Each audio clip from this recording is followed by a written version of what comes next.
From Toronto to Tokyo, and from Thonia to Syrinx, this is The Basement, your companion to the Ready Player One novel. Join our hosts each episode for complete chapter breakdowns and deep dives into the pop culture references through a series of challenges and homework assignments. The Basement is the Ready Player One podcast for people who love things. And now, please welcome Albert and the rest of the Gunchers for this week's episode.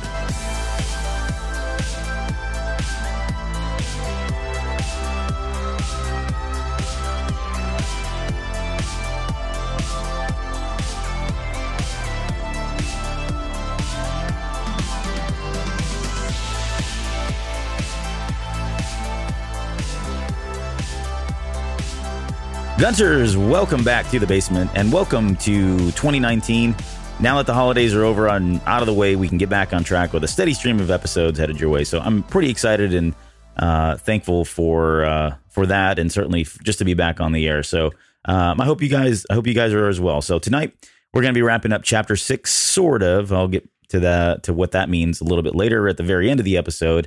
But we're at least going to be wrapping up the diatribe of pop culture references that are thrown at us in Chapter 6 in rapid fire succession in an episode that we're calling Dedicated, Inseparable, Invincible.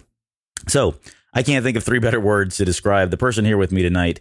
He's a dance dad, a drinker, connoisseur of fine crafted beers, and a fellow co-host of the Cantina Cast. You know him as Jonesy, but to me, he'll always be loyalty. Please welcome back to the show, Jonesy. Jonesy, welcome back to The Basement. I'm really excited to be back. And let me just say that the title of this episode is really inspiring. Yep.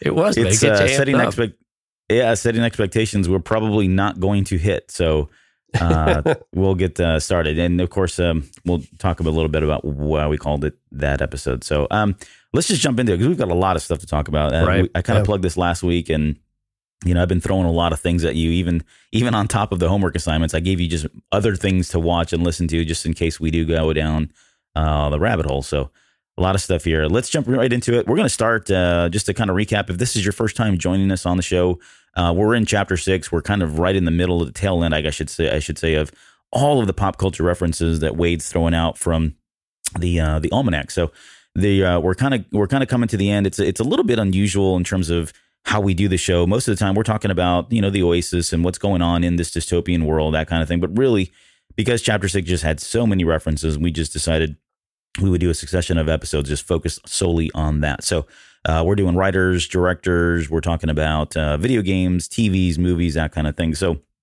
as we did with all the other episodes, we're going to start with the writers. And we've got three writers left. Terry Prachett, we've got Robert Heinlein, and Michael Moorcock. So let's start with Terry Prachett. He was born 1948, died in 2015, so fairly recently.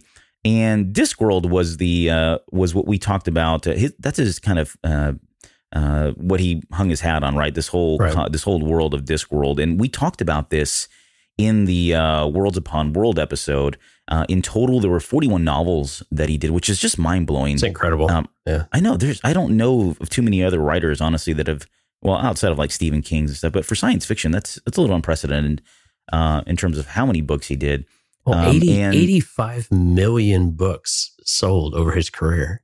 It's just, it's incredible. Astonishing.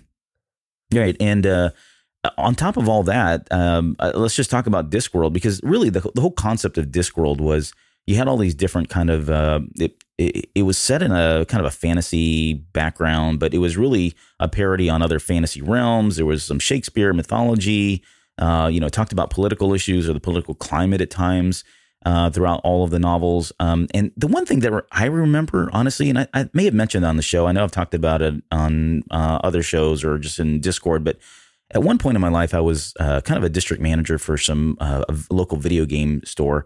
And I remember when Discworld came out, it came out for the PlayStation and the Sega Saturn. And it was one of those games that we were really trying to push on people, and no one really had any interest because of the cover. The minute we threw this thing in there, people were all excited because it had Eric Idle was the main pull. I mean, he was kind of like the reason why you were buying the game. But apart from that, I never got into any of the Discworld novels. Was that the same for you, or did you actually brush with them at any time?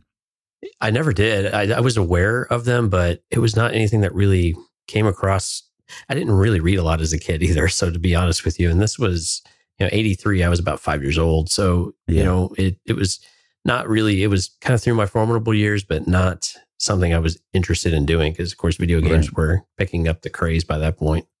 Yeah. Yeah. It's a hugely successful series of novels. But the premise now, I kind of want to go back and read them though, because they sound somewhat amusing because he's, kind of parroting even really famous people like Sir Arthur Conan Doyle and Tolkien. And, he's got his own fan followers like George R. R. Martin and J.K. Rowling. So it's really cool when you have that kind of mark on your craft. Yeah. And that's honestly, it's been the case we're coming down to literally the last two, our authors, at least for this chapter. And that's kind of been the case as we've done the research, done the homework assignments. And this has been echoed by some of the other fellow hosts that have been on the shows, past shows. There's a huge interest. There's so many great books, and I'm almost, envious that Klein was able to read all these and was inspired by all these, because I don't know that I would realistically have enough time to go back and read these as much as I want to now. But there's just a wealth of stuff out there. And certainly Terry Prachett and this whole Discworld thing just looks super interesting. So it does. Yeah. But let's talk about, talk about Robert Heinlein. So this is from 1907, 1988 is finally he died. But his big claim to fame is Starship Troopers. So the book written in 1959. And I've never read this book. Again, never read the book, but I've seen the movie a million times. Right. Is this did you read the book or have you, I guess, what's your experience with the movie so far? I've not seen the movie either or any of the direct-to-video ones because I've heard they were pretty terrible. And I hadn't read the book. Talk a little bit about those.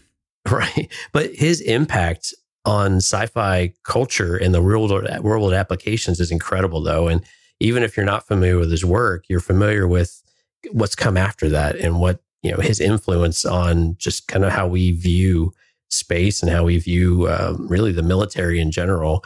And some of his contributions beyond the sci-fi realm have been really astonishing. He wrote, or I think he assisted with the Reagan Star Wars speech back in 1983. So his breadth of work is insane and incredible. And one of the things I really liked about him was his views of the rules of writing and just his general premise of writing. And it was so simple. It was, you must write, finish what you start. You must refrain from rewriting except to editorial order. You must put your story, you must put your story on the market, and you must keep it on the market until it has sold. So it's just very basic. Well, I can see where this is right up your alley. This sounds like Jonesy speaking really more than anyone, but it's like how to podcast too. Just do it. Right. You do it and you keep doing it until someone picks it up and listens to it. Yeah. It sounds like there's a lot of discipline, and I picked that up too as I was looking at some of the stuff that's been written about him. It's astonishing though. He's one of the big three, of the sci-fi, echelon, if you will. Yeah. I think. Who would be the other two? So Isaac Asimov and Arthur C. Clarke. Yeah, I was going to say Clarke, but I didn't want to sound biased. But yeah, right. Yeah, and Isaac Asimov. I mean, he's right up there. Anytime you read articles about him, most of these other guys are just right there in the same breath. And I think they were all right around the same time period as well. So let's talk just quickly about Starship Troopers. Again, 1959 is when that novel came out. I love so I'm going to really just kind of focus on the movie because I know they're not the same. In fact, there's been a lot of controversy about what was changed, what was included, what was excluded in that. But one of the things I think that was consistent in both the movie and the novel was this idea that it was in a dystopian world, yet throughout the movie and the novel, it's portrayed as utopian, right? Like everything's fine. There's nothing to see here. Don't worry about it. Which was kind of a neat concept and certainly speaks to some of the themes that we get, I think, from the OASIS and certainly Ready Player One. But every time I think of, Starship Troopers and I see some of those scenes, I'm reminded of things like StarCraft, which is heavily influenced, right? The whole idea of the Terrans. I mean, hell, they called them the Terrans, right? That was the Earthlings or the humans that we played in the game. Right. I think of Aliens and the whole Alien saga. Those, I'm sure, were influenced by this. Ender's Game is right up there as well. I'm sure there was some Orson Scott Card probably got some influence, if not a lot of it, from that as well. But it's a science fiction story about war. Really, it's about humans fighting these arachnids or the bugs, these alien creatures that have been that they're at war with. And there's another race that kind of comes in a little bit later that eventually switches allegiance, and they kind of take the side of the Terrans. But in that movie, 1997 is when that movie came out. It's got Doogie Howser in there and Denise Richards, who peaked at, was it Undercover Brother? But I don't think that's where people put that claim to fame, but yeah, maybe. I think that's her best work, Undercover Brother, to be honest. So I don't know that she's been in anything else that I've really enjoyed. But no, seriously, it did have Michael Ironside, who plays Jester in Top Gun, and Richter in The Running Man. I mean, I think we've even talked about him on this show at some point. And I think we talked about him as General Katana in Highlander 2, if I'm not mistaken. Right. But interesting enough, and here's one of those little extra things I threw at you today. One of the other people that's in this movie is a gentleman by the name of Jake Busey. So Jake Busey, as you know, you may not know, he is the son of Gary Busey. And he's got a band called Sons of the Lawless. So that's his band. He plays drums on there. And I threw this song at you. I said, go ahead and take a look at this. There's a song called Mr. Blue that they've done. So I just want to see if you got a chance to listen to it, what you thought of it, and at what mark did you fall asleep? I did listen to it. And, it's one of these acoustic kind of rock albums or songs, at least the song is. That's kind of up my alley. I've gotten into this thing where I have started to like some of the mellower stuff. Like I'm a huge Zakk Wylde fan, and his Book of Shadows albums are right up my alley, and some of the Southern blues. And this was kind of on that cusp, so it wasn't egregious. It wasn't some of the worst things you've sent at me. So right. I actually didn't mind it very much. I thought it was okay. It wasn't. I wouldn't listen to it a lot, but I thought it was all right.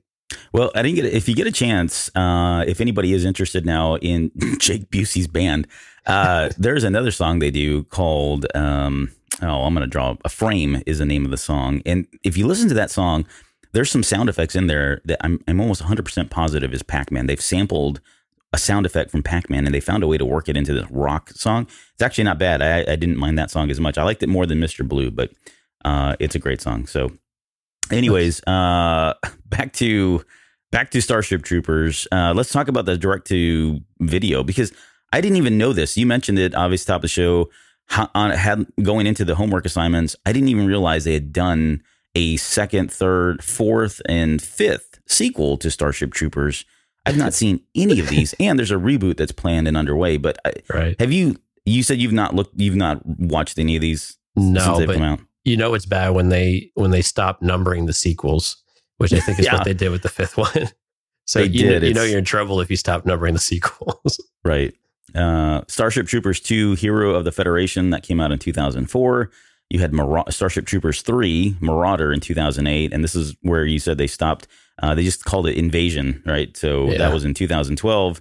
And then they had Traders of Mars, which came out in 2017, which really wasn't that long ago, because we're first week in 2019. So this is only about a year old, and I've never even heard of this. So I don't know who's in it. I don't know if these are any good. I'm sure there's somebody out there that's a huge Starship Troopers fan, especially the direct-to-video ones. But I don't know that I'll go back and watch these. Maybe I will. Who knows? Yeah, not the top of my list, but to each their own.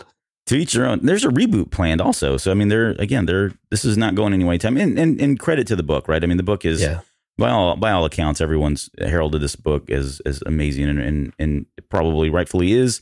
So it's one of those things where it's going to get rebooted soon, and probably 20 years from now, and 40 years from now, and et cetera, et cetera. So. Right. I mean, we've seen these themes over and over, because he liked to talk about militarism, especially mirroring the Cold War type of thing and the general moral decline.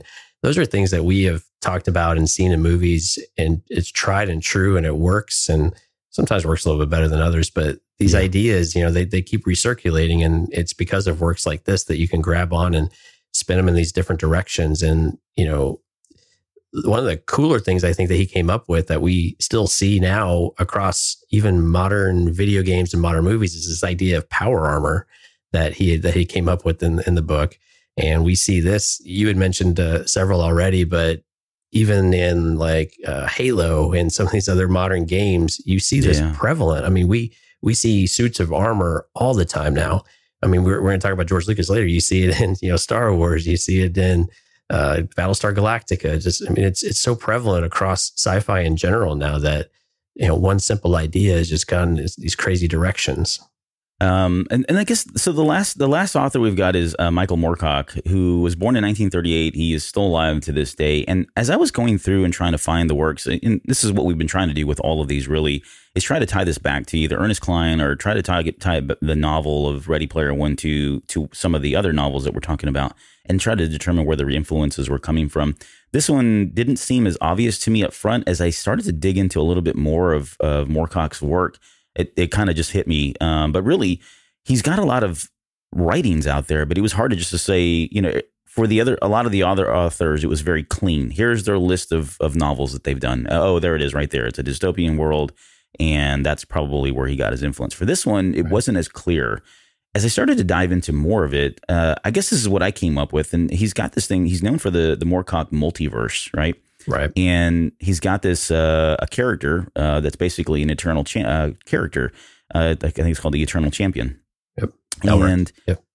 Yeah, so like the Moorcock multiverse, it basically consists of several universes that are kind of layered. There's different dimensions, spheres, alternate worlds, that kind of thing, where there's a struggle between law and chaos. And in there's this eternal champion who kind of exists and transcends all of those dimensions, all of those spheres, all of those alternate worlds.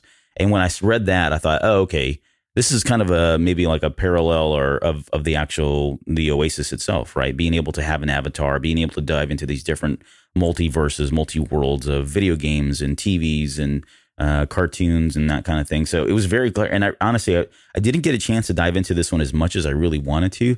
But this one, out of probably all of the other authors, was probably the most intriguing because it just seemed like as I read more and more about it, it seemed like this was kind of almost a blueprint for the idea of the OASIS, even though, this was written many years ago. So did you pick up on that as well, or did you kind of go a different direction with some of the stuff that he had written?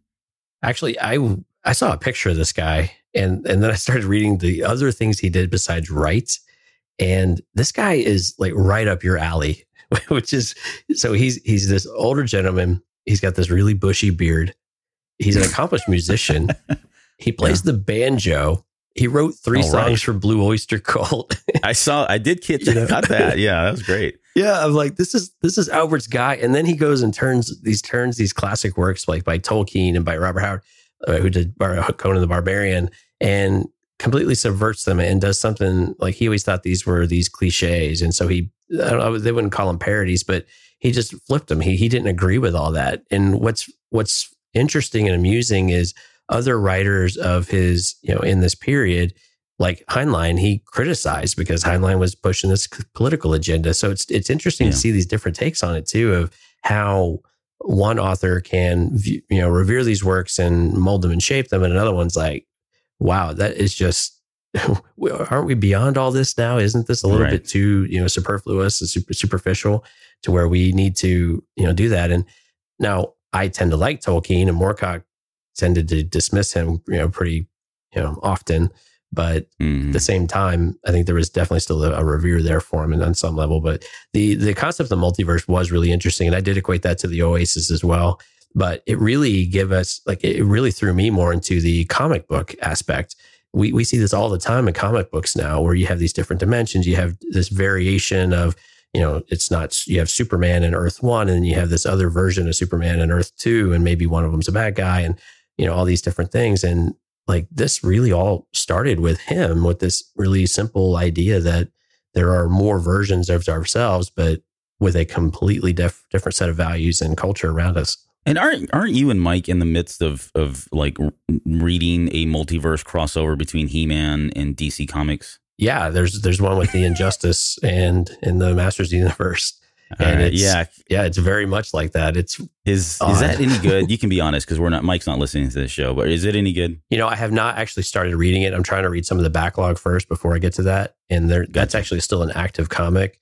But you've had Jeremy on from the Transmissions podcast, and he reads that one and says it's very good, and he really enjoys it more so than some of the other crossovers. So when he gave it his endorsement, I went and picked up a few issues. I just haven't got to it yet. All right. Yeah, I'll take his endorsement over, Mike's. But yeah, that's pretty cool. Credibility, folks. Yeah, it's all about credibility. That's pretty cool. Excuse me. And I'm nursing a cold, so I'm going to apologize. And if I haven't done so already for any of this that you hear, I'll ask him to just edit all that out. So let's move on from the writers and get into some TV. And we're going to start with Jeopardy.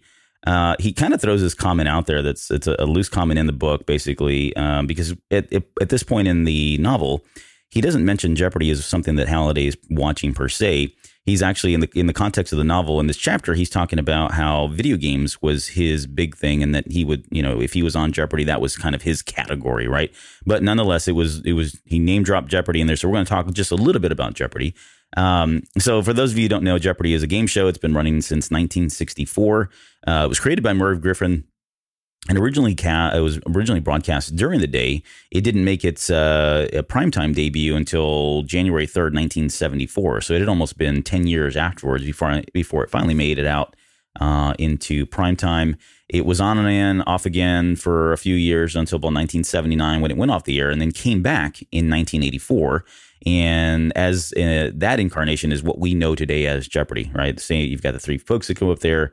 They've got a bunch of questions that they've got answers that they have to try to guess what the question is too.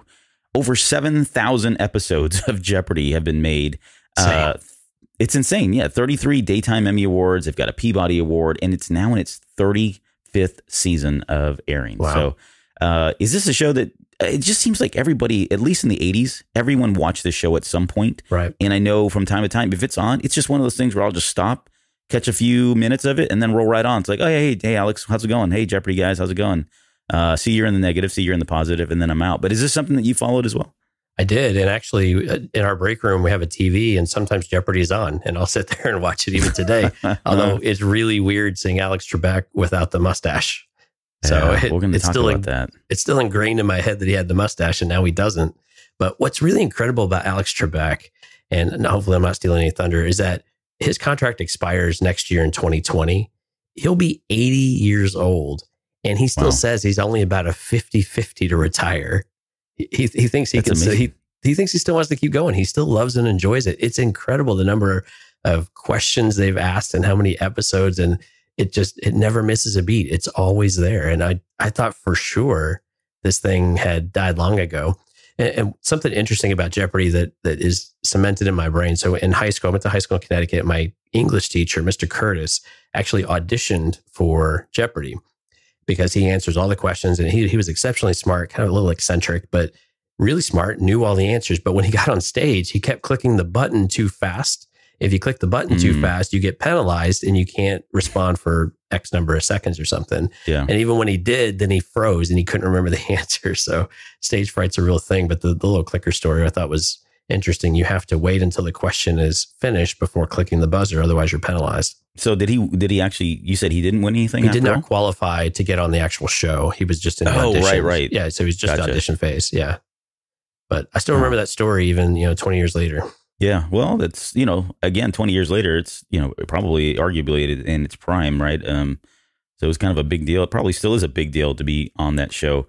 Alex Trebek holds the Guinness Book of World Records for most episodes of a game show, hosted 6,829 shows. This was in 2014. Wow. So think about how many, shows they've done since then in the last 5 years, and just kind of add that on top. But he's also muddled in controversy, which you mentioned. In 2001, Trebek was found guilty of shaving his mustache after 30 years, which arguably his career never recovered after that, because we're still talking about it even to this day. But it was very, like, I remember it was all over the news, and it was on, I mean, not it, and I'm, playing this up. Of course, it wasn't controversial, or maybe it was, but it was definitely, he had an image. There was a branding, I guess, that came with Jeopardy, and it was that porn stash that he shaved off after 30 years, and people were upset. And then he went into this phase where he had a goatee, I think, at one point, and he had a beard. He looked homeless, and I don't think I remember those. Man, those giving him flack. Dark years, man. Yeah, that's what I'm saying. He never recovered. He, kind of bottomed out, and appeared on VH1 back up. Yeah, that's right. So, but just quickly on game shows, any other game shows just do you want to throw out there as maybe some of your favorites that you grew up with? Well, you mentioned Merv Griffin, and he produced Wheel of Fortune, which of course is another one of these long-standing shows, and it was a staple in our house. That was what we ate dinner to, or what we watched after dinner. I think it came on like at 6 o'clock or something, right around the news. And without fail, we'd watch it consistently. And so Wheel of Fortune was always on in our family. There was an April Fool's thing they did one year where they switched hosts.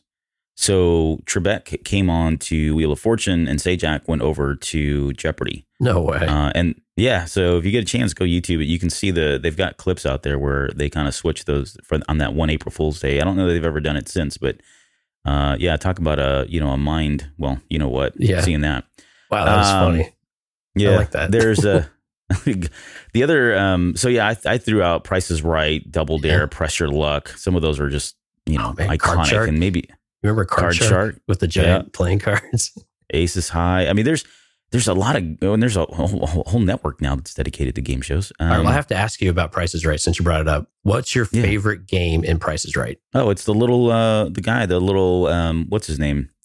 The mountaineer that goes up the mountain and yodels all the way up to the top. And, if you go too far, he kind of falls off. That was the one I lived for every single time. Oh, man, mine was Plinko. I don't know what it was. Just watching them drop the little puck down there. I couldn't get enough of Plinko. I'm trying to think of that's going to kill me now. I can't think of the name. If you had not asked me, I probably would have been able to tell you what the name of that is. But see, I got surprises too, son. Yeah, you do. Here's my favorite, just quickly, because I need to throw this in there because it had a huge influence on me. My favorite, what do you call it, game show all time was definitely a game show called Starcade. So Starcade came out it ran from like 1982 to 1984. It was only about 2 seasons long, but they would bring these contestants out and they would introduce all the video games, the arcade games that they were going to show for that episode. And the contestants would come out. There was two people pitted against each other. And sometimes the age disparity was just, grotesque. At one point, I remember an episode, there was a gentleman on there who looked like he's probably late 20s, early 30s. And he was pitted up against this, 13-year-old girl.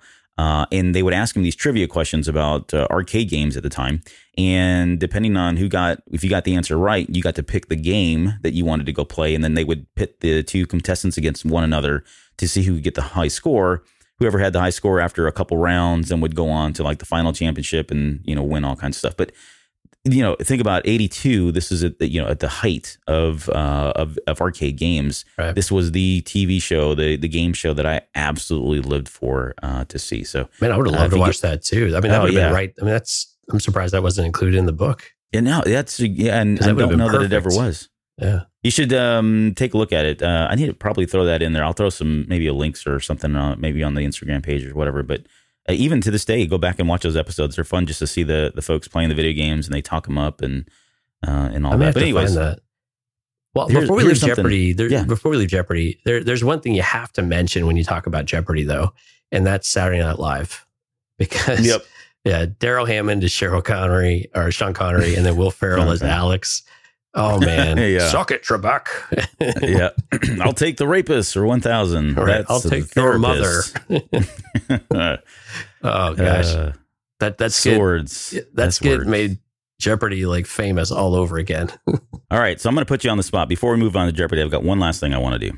All right. So about 3 months ago, there was actually a category of Star Wars that was on Jeopardy. Oh God. So in front of me, I have the actual questions or the answers that were asked. And the category is called Which Star Wars? So I'm going to give you the answer. You need to tell me which Star Wars movie this happened in. Does that make sense? Yeah. Yeah. All right. Here are your choices. You've got 200, 400, 600, 800, and 1,000. Go right ahead. Take your first pick. All right. I'll take 200 start. All right. Obi-Wan Kenobi sacrifices himself. What is Star Wars Episode 4, A New Hope? That is correct. Yes. You keep going. Let's do 600. 600. Chewie roast some porg. Oh God. I don't want to lose any more subscribers. Yeah. So Star Wars Episode 8, The Last Jedi. Correct. All right. Let's go all in. Let's do 1,000. 1,000. Young Anakin is assigned to protect Padme. Yeah. Star Wars Episode 2, Attack of the Clones. That's correct. Are we going to do the rest? Yeah. Keep going. Right, let's do, what do we have? 400? Yeah. 400 left here. Yeah, 400. Kylo Ren commits patricide. Star Wars Episode 7, The Force Awakens. And then close it out. 800. Qui-Gon makes the mistake of saving Jar Jar. Which is okay. Hold on. So that's not fair, right? I read that and I was like, hey, wait a second. That's biased. It is biased. Who the hell wrote this thing? Yeah. Episode 1, The Phantom Menace. Yeah. Yeah, that's right. Those are really easy. You would have done well. Yeah, those are easy. And I think on that one, two of the gentlemen, there was 2 gentlemen and 1 female. Not that it matters, but she ran the board with the exception. I think she got 1 wrong. She got all of them right, and the other 2 guys were just blank faced, like they were ghost faced. They had no idea what Alex was talking about. So, see, she sounds like she'd be fun to hang out with. I know. She sounds like she could run a Star Wars podcast, a successful one at that. All right, well, we'll finally move on from Jeopardy, and let's get to the Space Giants, because the Space Giants, I've got some fond memories of this, but this was. It really came out here in the U.S. in the late 70s. I'm gonna say it was 78, 79. I don't know that I was able to find a definitive answer, and there's a couple reasons as to why that was. We may talk about here in a second. But total, there were 52 episodes that were produced for this show. So the Space Giants was basically a tokusatsu television series that was based on a manga from the same name, or by the name of Ambassador Magma. And the basic plot here is that there's this evil villain from another planet named Rodak. He has a lot of shimmer on his face. He does. Who's always trying to basically conquer Earth and ensure its destruction, right, is televised in some way. I don't know what his obsession was with this, but he was always trying to get cameras in front of it and make sure that everybody could see that their world was all going to hell. His plots were always revolved around sending these giant dinosaur-like creatures or almost kaiju from deep space to Earth. And his attempts were always thwarted by basically 3 giant robots that lived inside of a volcano and were mentored by an old Japanese wise man. And if that wasn't enough, there was also an Earthling family called the Muras who were in the middle of this conflict. And the most interesting being their son Miko, who was able to summon those 3 large robots whenever he wanted by simply blowing into his whistle. So, Jonesy, did I get all that right? And just how glorious was this show, and how glorious was it that you witnessed it as part of your homework assignments? It took a while for me to get on board with it. I didn't really. you were really into like the Godzilla thing, and I never really watched those shows very often because it was so distracting. I'd watch like Kung Fu, so the way that the overdubs worked were always just distracting for me as a kid. But you know what? After I got about halfway through the first episode and I got into the second episode, I was like, okay, I can see the certain charm that goes with this, and it's kind of hilariously bad, but it was also it did have a certain level of entertainment to it that I started to like at a very weird, primitive level. A very binary level of humanity. I think you're wearing on me a little bit. Yeah, it might be. But, and so if you date this, though, right, 78, 79, that puts me at about 6 years old. And as a 6-year-old, 7-year-old with not a whole lot out there, I mean, I tried to get my kids to watch this and they really were really disturbed. But there really wasn't a whole lot of choices out there, and seeing this. So this was something that it was significant because for me as a child, this was, I was probably in 1st or 2nd grade. I was able to kind of walk home on my own because we lived in a very, very small town. It wasn't even called a town. It's technically even to this day considered a village because there's just not enough people that live there. Right. But anyways, the point of that was I was allowed to kind of walk home at a very young age at 1 year old, or sorry, 1st grade. Sorry. Wow. Yeah. Mom didn't really have a lot of rain on me, but at 1st grade, I was able to run home. But I knew that if I got home, I had a routine. As soon as I get home, throw my stuff off to the side, lunchbox off to the side, and go sit on the TV.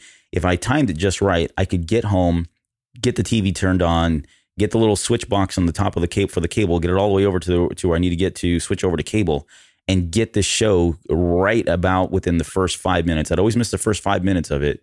But this was something I'd live for, and it became like a routine for almost 2 or 3 years of my life that I would come home, race home, literally run as fast as I could just to get home so I could see the Space Giants. Wow. So what was it about it that really drew you to it?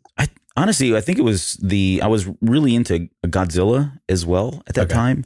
I'd already been influenced by Godzilla. I'd been influenced by Spectreman, which was very similar because Spectreman had kind of a monster of the week, so to speak, right? Right. And this is kind of really the same kind of concept where they were just kind of rotating these different creatures out. But really, it was just I was into that whole, tokusatsu type thing and the kaiju and everything else that was going on at the time. It was just very different than what was on, for general American audiences to watch. I mean, we were at that time, we had in prime time, we were watching Battlestar Galactica. The Planet of the Apes was pretty huge. Evel Knievel was on pretty much all the time. But it was just something about that genre of film that was very different. And I knew it wasn't American. I mean, there was something very different about it that just, I don't know, I was attracted to. Well, and one of the things so I grew up, like I said, I was born in 1978. So what I was watching as I got older, and I wasn't a really big fan of it, but so Mighty Morphin Power Rangers. And when I was watching this, it really did call to some of those episodes with, just the general visual style of the show, and less so the more modern takes of it, of course. But it called up some of those memories of when that was on, in the afternoons when you'd come home from school, very much the same as your story. And it reminded me of that. And even though I wasn't a huge fan of that show, I was like, okay, well, yeah, this is kind of a continuing tradition of sorts of this style of TV making or show making. But the one thing that I did laugh at was the wise man and all the really, I'm trying not to call it bad, but the makeup in particular, his mustache at one point was kind of half off. Yeah. And it was just, it's like these endearing screw ups that you just can't help but laugh at, and just kind of a product of the time. And it's fun to kind of go back and watch it and laugh at yourself that you like these things sometimes too. Yeah. And we've come a long way in the realm of spirit glue in order to keep mustaches on. Yeah. So I like that spirit glue. The show's creator is Osuma Tezuka, and he's also behind another IP called Mighty Atom. Mighty Atom we know as Astro Boy here in the US. So all 52 of the episodes that were aired for Space Giants aired in the span of just over a year. So from 1966 to 1967 in Japan, but they didn't make it over into the US until the late 70s, and they aired on the superstation TBS. So, and they actually aired in the late afternoon of all things, right? It wasn't even on the weekends. It wasn't prime time. It was like 3, 4 o'clock, if that, maybe even earlier, 2, 3 o'clock in the afternoon is when the Superstation was able to air these. And mind you, keep in mind, this is, again, 78, 79, late 70s. Cable had just come out, right? You had basically 2 channels on cable with the exception of HBO. But this is one of them. And so they were showing content from all over the place, all over the world, really, literally. So I think we talked about the characters. No, we have not. But so there's the 4 robots. So Goldar, Silvar, Gam, which is the little boy robot, and then Rodak, who was the flamboyant, curly-haired, glittery-faced bad guy. With a big old smile on his face most of the time. He's always smiling. He's the happiest guy in the world. I don't understand what the big misconception is with him, but yeah. So and it's interesting too. Just quickly, the Space Giants actually started off. They were going to try to follow the manga, the Ambassador Magma. And it started to veer off in early on in production, and they really wanted to kind of follow their own stories. So they had originally had this concept that this was going to be an animated series. When they shifted gears and really wanted to just do something live action is when they kept some of the pre-production work. So as you're watching the shows, and I don't know if you caught this, they kind of mix in live action with animation. They use a lot of cell animation in some of the episodes when they want to show a war going on or something in space. It almost cuts directly over to animated sequences. Right. And that was because they had already pre-done a lot of that stuff and they didn't want to waste it. So they just found a way to kind of recycle it. And it became a very, significant characteristic of the show, right? It's kind of known for that now, that mixture of animation and live action. And, given the quality of it all, and kind of to your point earlier, it was a little wonky. Wheels were coming off the bus at times, but it all kind of just played right into the spirit and the character of the show itself. So, as a kid, I loved it. I thought it was great that they were able to kind of mix those and use those kind of, special effects sort of thing. I try to think back to those times and say, okay, did we really think this was like really high production quality, or was it that we just didn't take ourselves so seriously back then? I can't quite figure which one it is.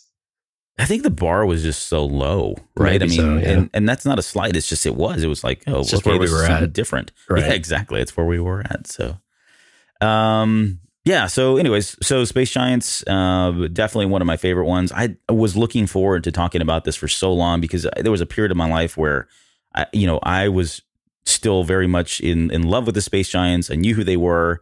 And as I would bring it up in conversations with other people, nobody knew what the hell I was talking about. And it got real awkward real fast. So I just kind of backed off. Yeah, I don't know what the Space Giants are either. And it wasn't until late. I mean, it was probably late 2000s when I finally came across someone who had heard of them. And even though they were, by then the internet was out and we could find all that stuff, but it's very hard to find. It's few and far between trying to find people that are actually huge fans of Space Giants. So come to my surprise, reading this in the novel, I was just completely blown away and geeked out even more than I already had been by this point in the chapter. So any final thoughts on the Space Giants before we move on? No, like I said, kind of halfway enjoyed it. Don't tell Mike. Well, spoiler alert.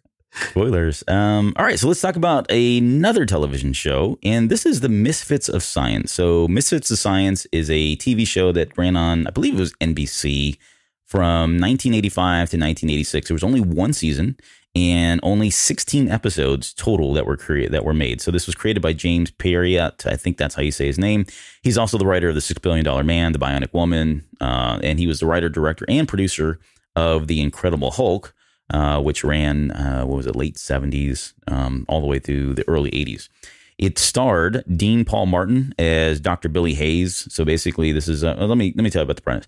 So really, it's about a bunch of superheroes, I guess, or people with super abilities, 3 or 4 of them, anyways. And they're kind of at this, I don't know what it was, a science lab of some sort, something like that. Yeah, I didn't really kind of get what it was, but it was called the Human Dyne Institute.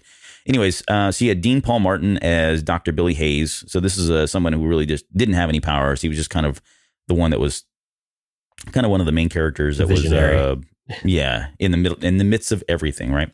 Yeah. You had Kevin Peter Hall as Dr. Elvin L. Lincoln. So this is a gentleman who was 7'4", but was able to kind of shrink down to about 11 inches whenever he wanted to by simply tapping the back of his neck. Very naked. You had naked too, which was I don't know. We'll talk about that in a minute because I don't know which episodes you saw, but in Steer Crazy, I think it's that one. Yeah, in Steer Crazy, you definitely get to see him and put on the little doll clothes. But anyways, you had Mark Thomas Miller as Johnny B, who was a former rock and roll band member who seems to be cursed by discharging electricity all around him after a freak accident where he was electrocuted on stage. You had Courtney Cox was in this as Gloria Denalo, and this would be after her Dancing in the Dark video. So right about that same time that she was commingling with Bruce Springsteen, the boss, she made her way over to this thing, and she played a girl. I guess she was a former bad girl with telekinetic powers, but if she was blindfolded, she couldn't use the powers. What? Yeah, anyways, and she had to make a weird face every time. Yeah, every single time. Yeah. And then interesting. Here's another one. So Max Wright as director Stetmeyer, and yes, it is the same Max Wright in the only slightly more famous show called Auth, right? So he was he played I forget his name now. I'm drawing a blank. Anyways, but he was the dad in Auth, right? So he was in this as well, and he was kind of the director of this institute. And then finally, there was another character named Mikey Jones who played Iceman, who had the ability to freeze things. Spoiler there. But he only appeared in the pilot episode because, well, there was already a character named Iceman from a certain Marvel comic book. Yeah. And because no one likes lawyers and no one wins in lawsuits but lawyers, they had to write that character out of the rest of the episodes. So, hey, before we go any further, Mikey Jones, you want to take a guess what Texas town he was born in? Which town? Houston. Nice. Yeah. All right. That's so my brother's what name. did you, is this your brother? No, it's not my brother though. Mikey Jonesy. All right.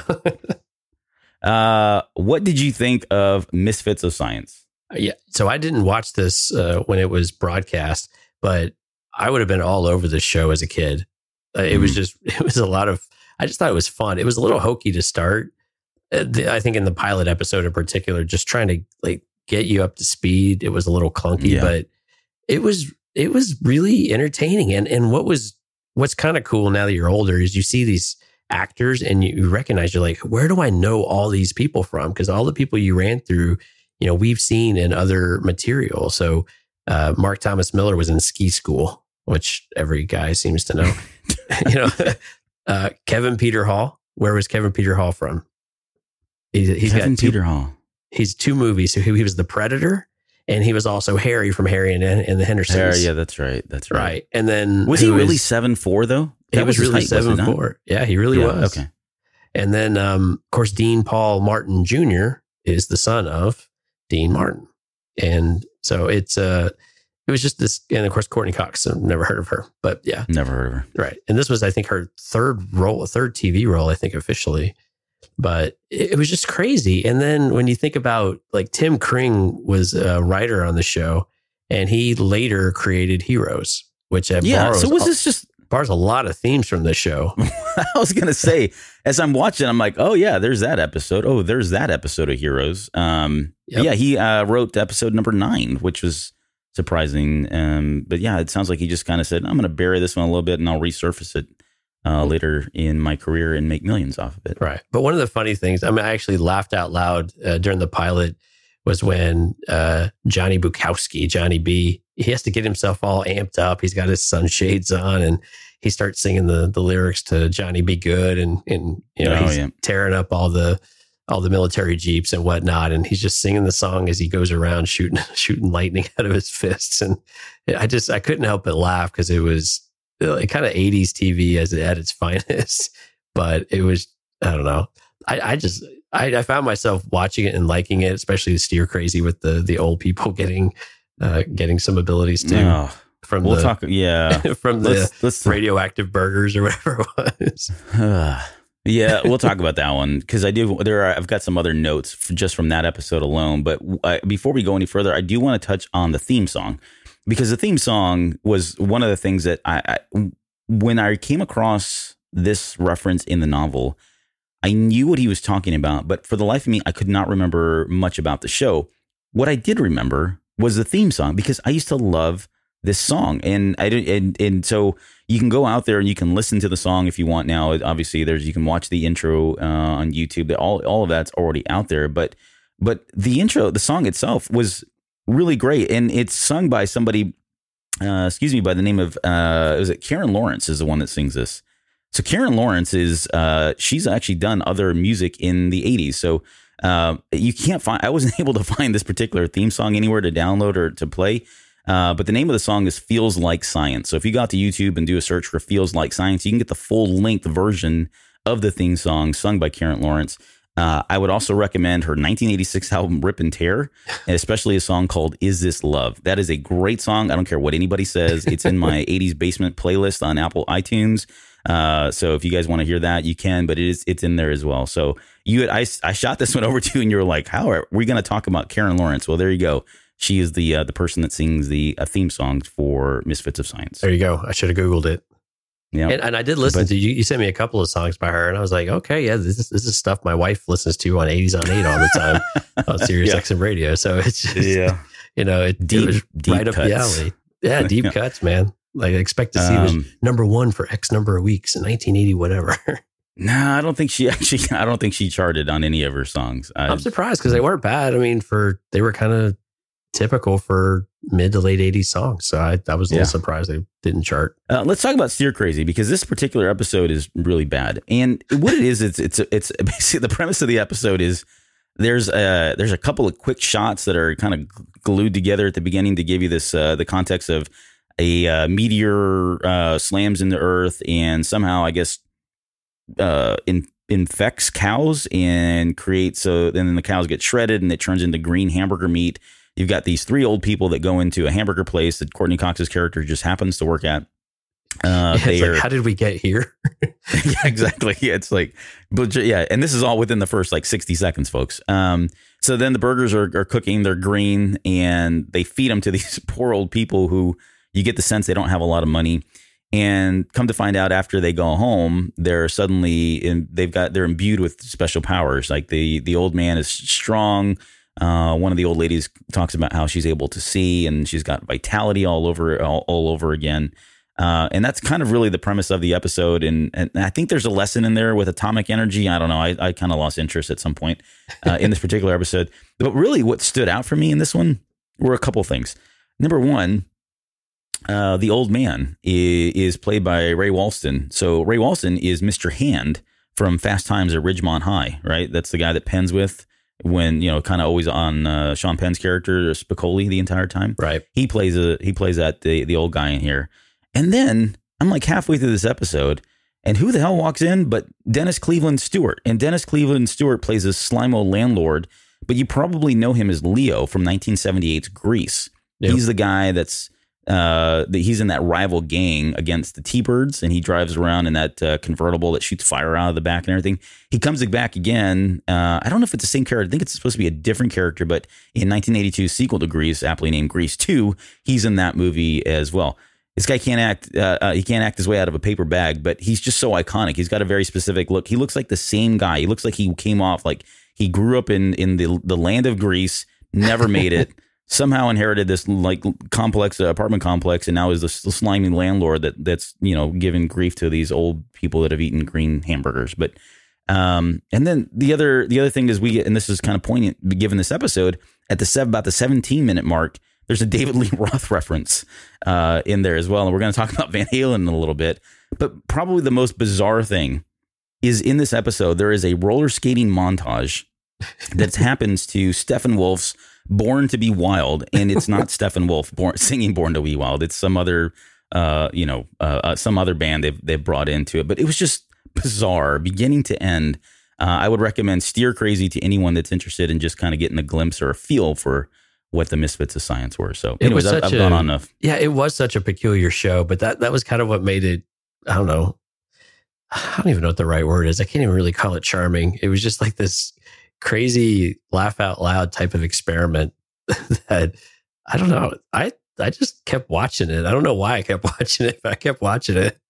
I was like, wow, I know you did, 7-year-old Chris would have been all over this. Yeah. I guess the only other thing I had in there was Deep Freeze, which is the pilot episode. We talked about that one. It's interesting because the rolling credits start with She Blinded Me with Science by Thomas Dolby.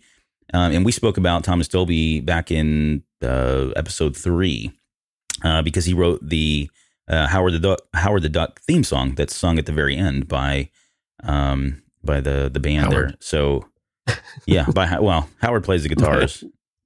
But anyways, trying to think if I got anything else on this one. The other interesting thing, their intros were a little bit different because they had these televisions, and so it wasn't the standard in the mid '80s. Like we talked about way back on like chapter 1 or 2, whatever it was.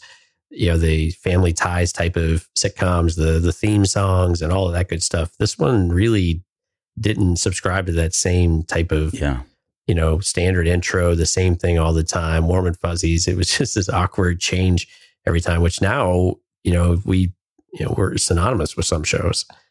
But anyway, that was something a little different and unique about it that did not rub the executives the right way. I think they hated everything about this show from everything I read. Yeah. But when you watch it, the guy, so the intro starts off with somebody kind of watching this black and white television, somebody playing like a piano singing this song called The Misfits of Science, and that was actually an actor. They actually brought somebody in to do that. That's not a real clip in any way. So and then he knocks over the TV, and then you go from that song to the song by Karen Lawrence, which is completely different. So it certainly gets your attention. Yep. All right, well, let's move on from the Misfits of Science and talk about another group of Misfits of Science, and this is going to be we could spend a lot of time on here, but in the interest of time, we won't. This is Battle of the Planets. So Battle of the Planets is an animated cartoon that ran from 1978 to 1980. So in 2 years, they were able to crank out 85 episodes. And it was really kind of one long season. I don't know that they ever actually broke this up into different seasons. But basically, Battle of the Planets followed the heroic tales of 5 young orphans who made up a group called G-Force. They were sworn to protect the Earth from Zoltar and the Spectre forces, an alien race that was kind of hell-bent on Earth's destruction. We're seeing a theme here. And then they hailed from an underwater base called Center Neptune and watched over by their trusty robot companion, Seven's Arc 7. The G-Force members were able to transmute themselves and their vehicles by using these wristbands, which each member of them would take with them on different missions. And whenever they would transmute themselves, they would turn into a species of bird, or they would look like a specific species of birds. Even their ship, the Phoenix, was able to kind of turn into literally a fiery phoenix whenever they needed to. So the team consisted of Mark, Tiny. I'm in trouble blanking the other ones now because Jason. I'm getting ahead of myself. Yeah, Jason, Princess, and what's that little derpy derp guy? I can't remember. I think of his name now. The only one I didn't write down. Keop? Keop. Yep. Thank you. Keop. All right. So, Jonesy, had you seen the Battle of the Planets prior to this? And what did you think as you were watching these? I'm trying to remember if I did, because I've seen this design before in comic shops and in like toy shops and pop culture shops. Yep. So I've seen it. I can't remember if I've seen the show though, because this came out in the 60s, right? If I recall. Yeah, the original one was, the original, I think, episodes were 67, maybe? Some of the, yeah. I'll fact check that. Somewhere there. Well, because, so I don't remember if I've seen these before, but this was really stuff that I would have been really into as a kid. And I liked these, just watching them now. There were a couple of things I was just kind of eye rolling about it, but it was, I really like these. These are really cool. And again, I hate to keep doing this, but man, the voice actors, the cast they had on this is like a who's who of cartoons in the time. Right. And I don't know if we can run through some of those, but I like seeing all these actors and just all the different works that they did. And some of them are really obvious, like Casey Kasem. He's always at the forefront of our mind when we talk about like Scooby-Doo or something like that, but he was in this as well. And the voice actor. Yeah. And Alan Young is another one. He was Wilbur from Mr. Ed and Scrooge McDuck. Janet Waldo, who also voiced Judy Jetson. And then one of my favorites was Kay Luke, who voiced Brack from Space Ghost. I'm a huge Space Ghost fan. I don't know if anybody knows my that. Goodness. Yes. And then, of course, Alan Oppenheimer, who did Skeletor, right? And then something we're going to talk about later also did, Thundarr the Barbarian in that show. And and then Bill Woodson, who was the narrator for Super Friends. and I think even did J. Jonah Jameson in Spider-Man. So and Bill Woodson was the narrator for this one too. So right, it was weird. It was just weird hearing him as growing up being a fan of Battle of the Planets, and then when that show came out, I'm like, hey, it's the same guy. He's like all over the place, right? But a very distinct voice. Who doesn't remember back at the Hall of Justice type of things? Exactly. And I guess so. I kind of touched on a little bit, but Casey Kasem played, Mark. There was Tiny, who was anything but tiny. Right. There was that phonetically challenged Keop character, and then there was a formidable and beautiful woman by the name of Princess, and then there was this bad boy Jason. So, and this is where we get the always five acting as one, dedicated, inseparable, invincible. Literally, the intro ended on those particular words. And that always, it just stuck with me. It rung with me for so many years that I felt like whenever we got to the episode that we were going to talk about Battle of the Planets, I have to name it after Battle of the Planets. So, I guess one of the things, so Battle of the Planets was really adopted from the original Japanese animation called Science Ninja Team Gotcha Man. And that aired from 1972 to 1974. The producer, Sandy Frank, saw this back in 1977, and it was only after seeing Star Wars, here you go, tying it right back to you later on, but after seeing Star Wars that he was inspired and committed to kind of bringing this show over to the U.S. Star Wars influenced him so greatly that Battle of the Planets, the name of it is kind of, if you think about it, Battle of the Planets, Star Wars, right? You get that? And then also we get, the Battle of Planets, the G-Force would travel to other planets in the Battle of the Planets show, but in the Gotcha Man series, they never left Earth. So you get these stories as you're watching the cartoons, and they're saying, "Oh, we're going to go to this other planet because of whatever. They're looking for a crystal, or they're looking for a particular material of some type." And they tell you that, they cut away to some science or some shot of the ship flying somewhere, and then when they get to the planet, it's just back on Earth, and that always was jarring. Even as a kid, I'm like, wow, all these planets look exactly like Earth, and everybody drives cars, and everybody has clothes that we wear.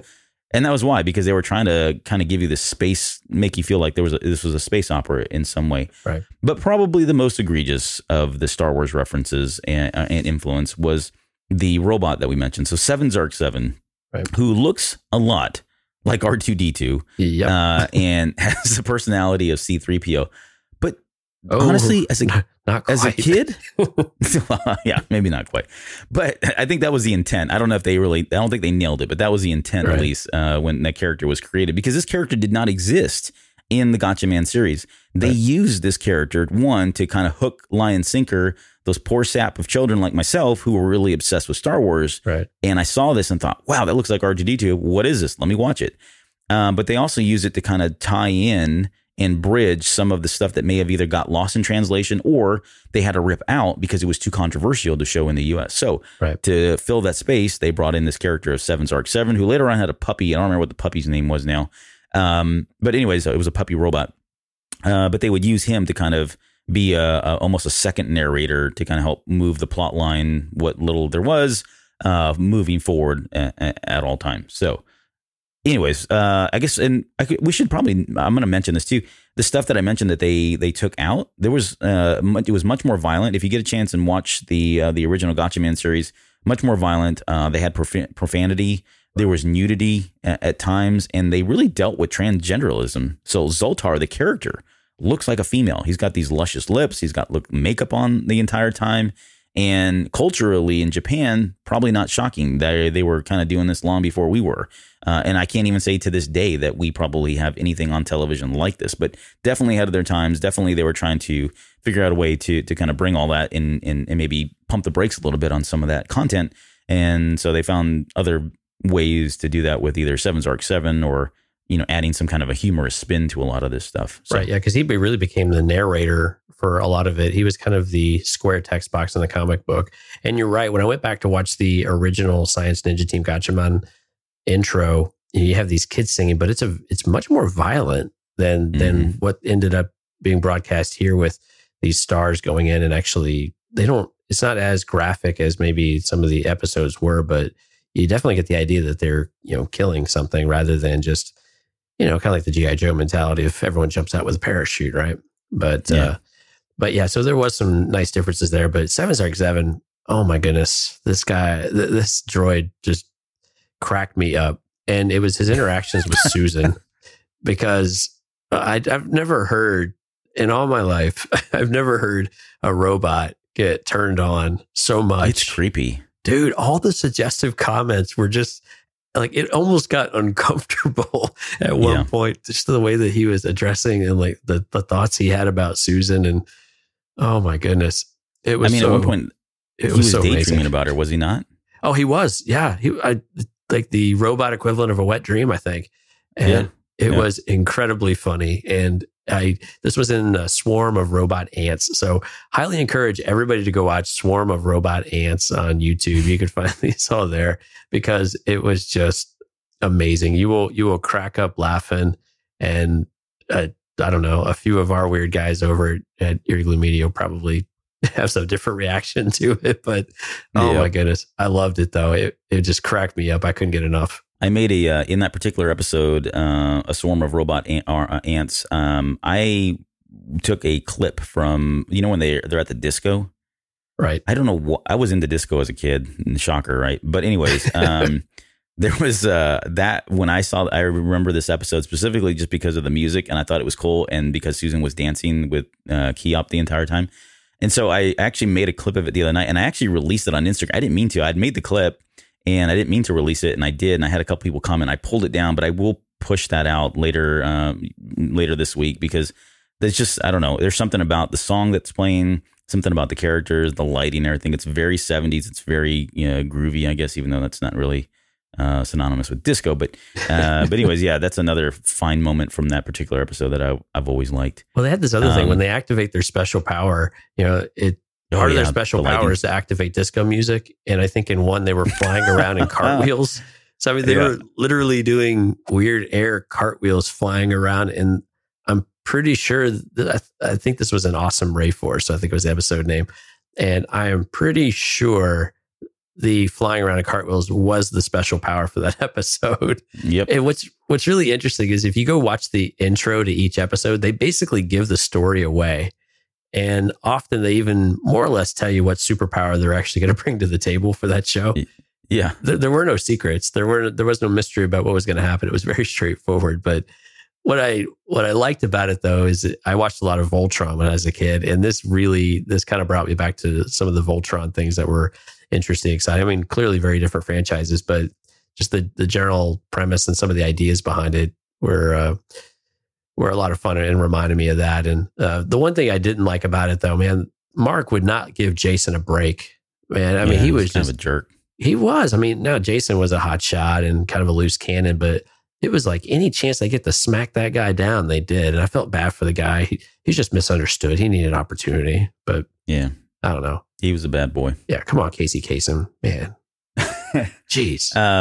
Show some yeah. influence. So when I think about like, again, thinking back on my childhood growing up, and there were basically three things that I looked forward to, and it really was Star Wars, Space Giants, and Battle of the Planets. And as it stands, I don't know. I just love the music, the intro music itself, the voiceover, the campiness of it. It was oddly inspirational, motivational. I don't know what it was, that intro, and even the outros themselves too. And if you get a chance to watch the very first episode, Attack on Space Terrapin, if you watch the intro and outro of the Battle of the Planets, you basically have seen that episode because they pulled all the footage directly from that particular episode. Yep. So you really don't need to watch it.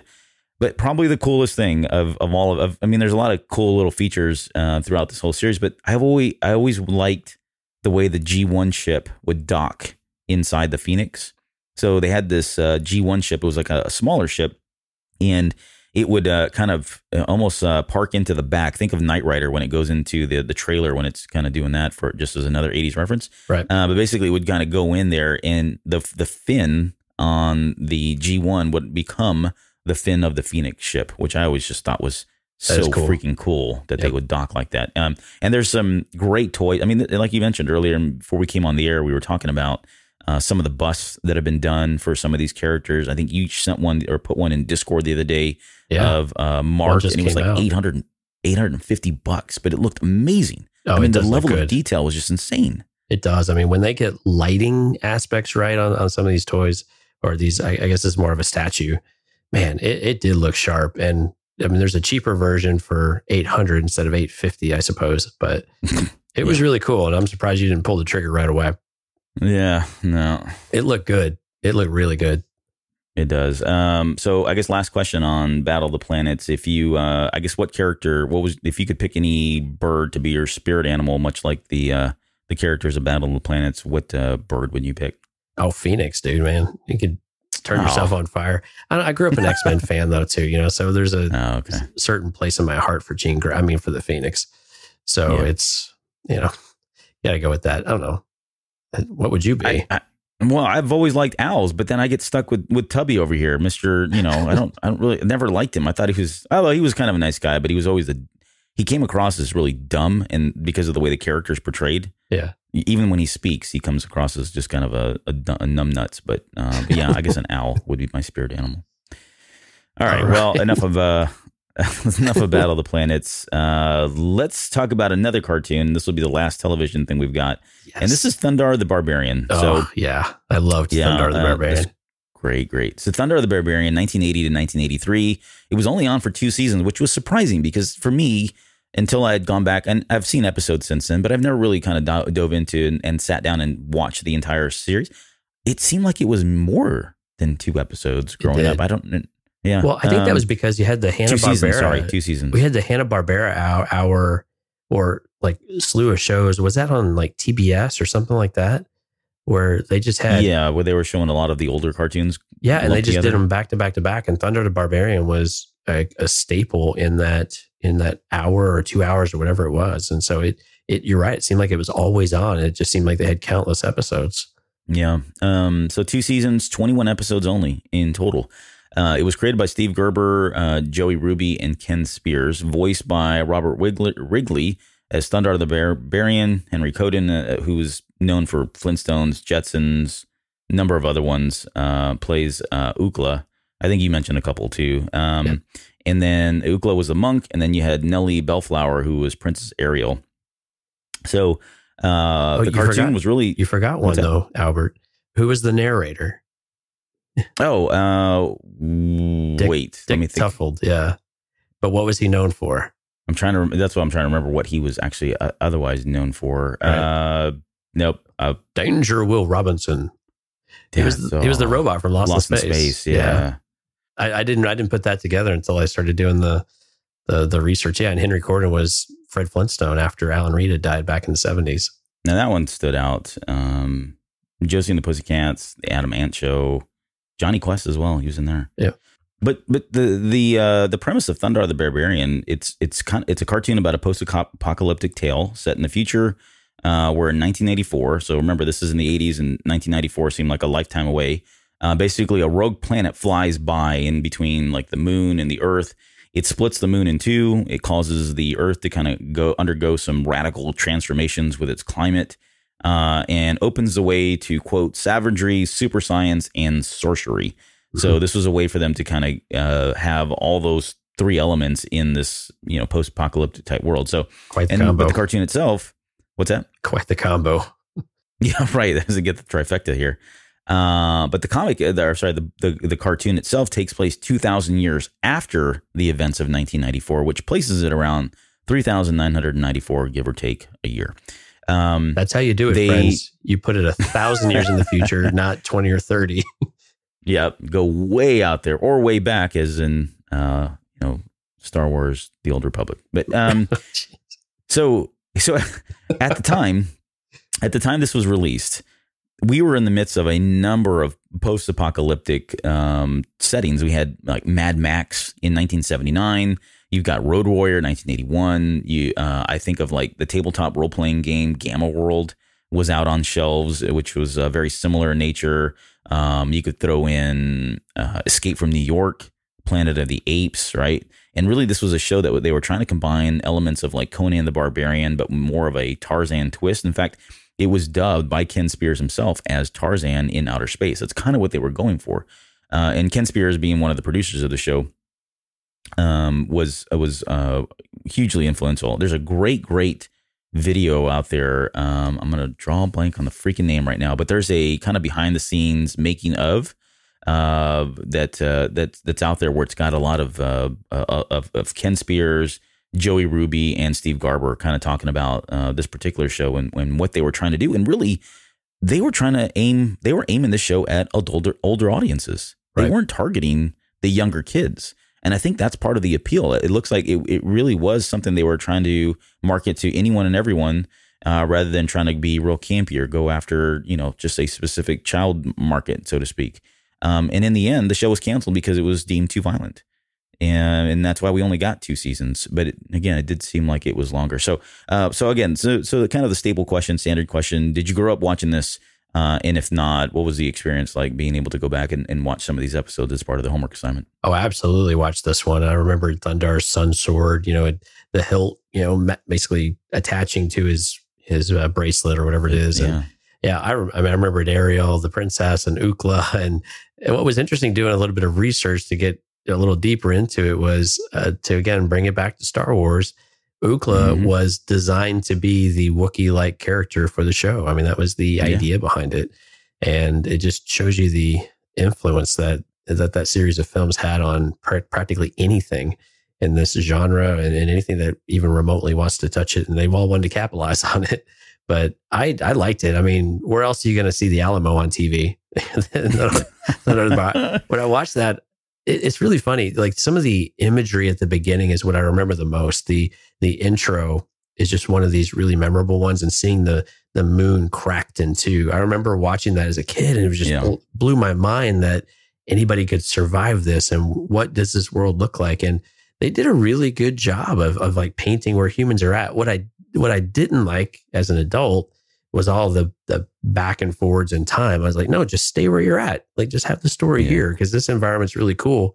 I don't really care what you did on Earth back in a fashion show, of all things, which I think you had some interesting pictures of. I was on a tear that night watching that episode. That's just one of the worst. But anyways, yeah. Yeah, pantless villains in a fashion show. Yeah.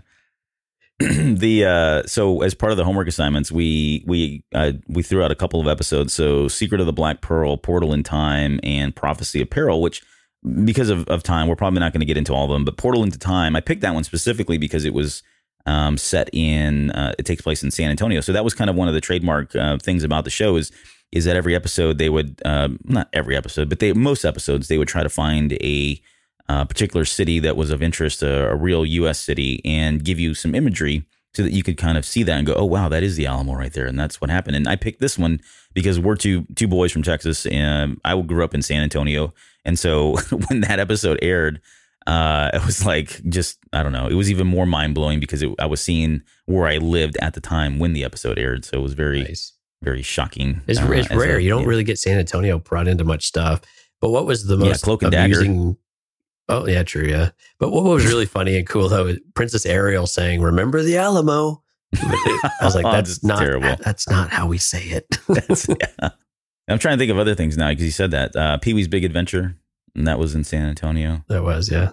The Everybody Hurts video was filmed in San Antonio by REM. I think we talked about no one else remembers that. Yeah. All right. Anyways, and I just remember the name of the documentary is called Lords of Light, which is something that Thundarr always he screamed Lords of Light and Demon Dogs the entire time. Demon Dogs, yes.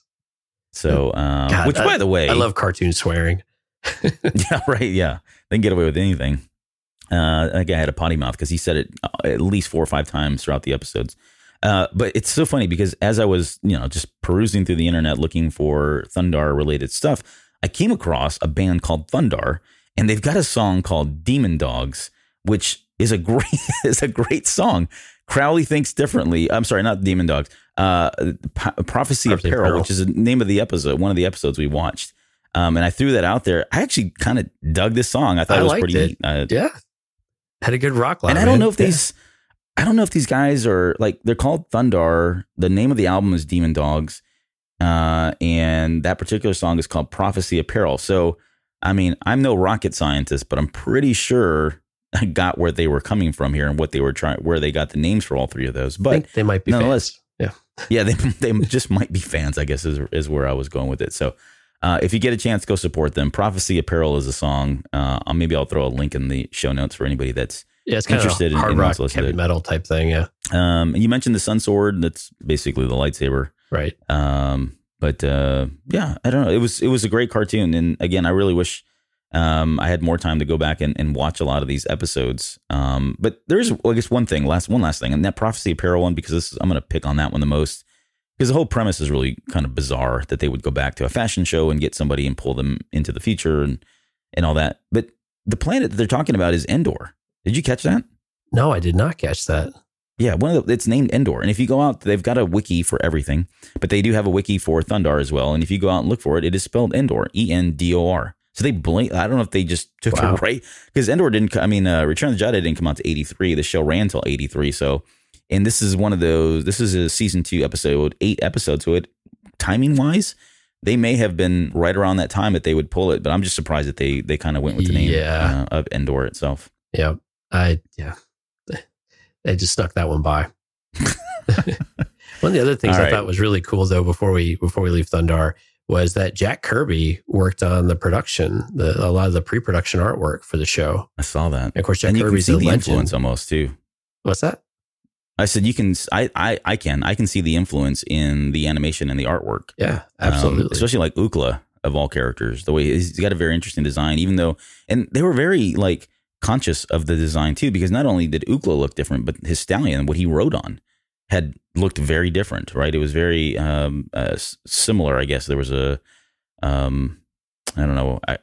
like for like kind of animation or drawing, which I didn't appreciate as a kid, but as an older person, I definitely appreciate. So right, and then in addition to Jack Kirby, Alex Toth also worked on the show, and he did Super Friends and Space Ghost, the Herculoids, and Birdman, and all the even Harvey Birdman, Attorney at Law. Yeah, these other classic Hanna-Barbera cartoons that it's really cool that.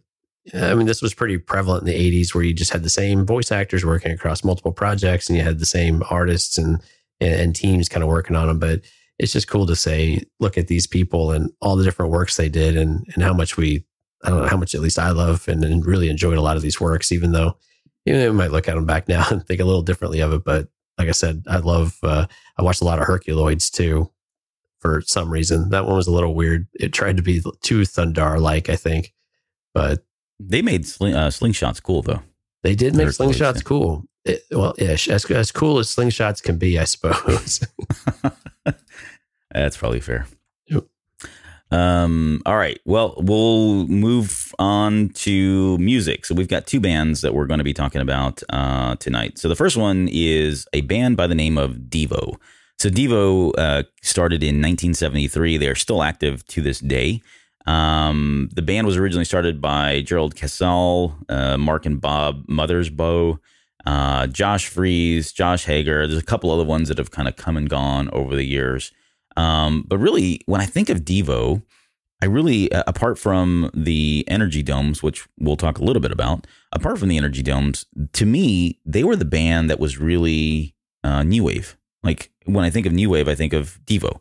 I would lump, a couple of other bands in there, but they were the ones that really were kind of pushing that sound, I guess, right, in the late 70s, early 80s, and all the way throughout the 80s. So one of the things that we've been doing, and before we get any further, is I've been kind of throwing these questions out there about the band origin names. And so I don't know if you spoiled it, that's fine. But do you want to take a guess as to how they came up with the name Devo for the band? Well, I already knew it, but it's also part of one of their songs, Jocko Homo. Yep. So it's de-evolution, right? And that's right. A lot of the de-evolution of music and kind of like we talked about earlier, morals and values and things like that. Yeah, de-evolution, the idea that instead of continuing to evolve, mankind has actually begun to regress, as evidenced by the dysfunction and herd mentality of American society. Those are Devo's words, not mine. Yeah. Well, the band if you watch the video for Jocko Homo, I mean, they spell it out for you. That video is terrible. Are we not men, Albert? I don't know.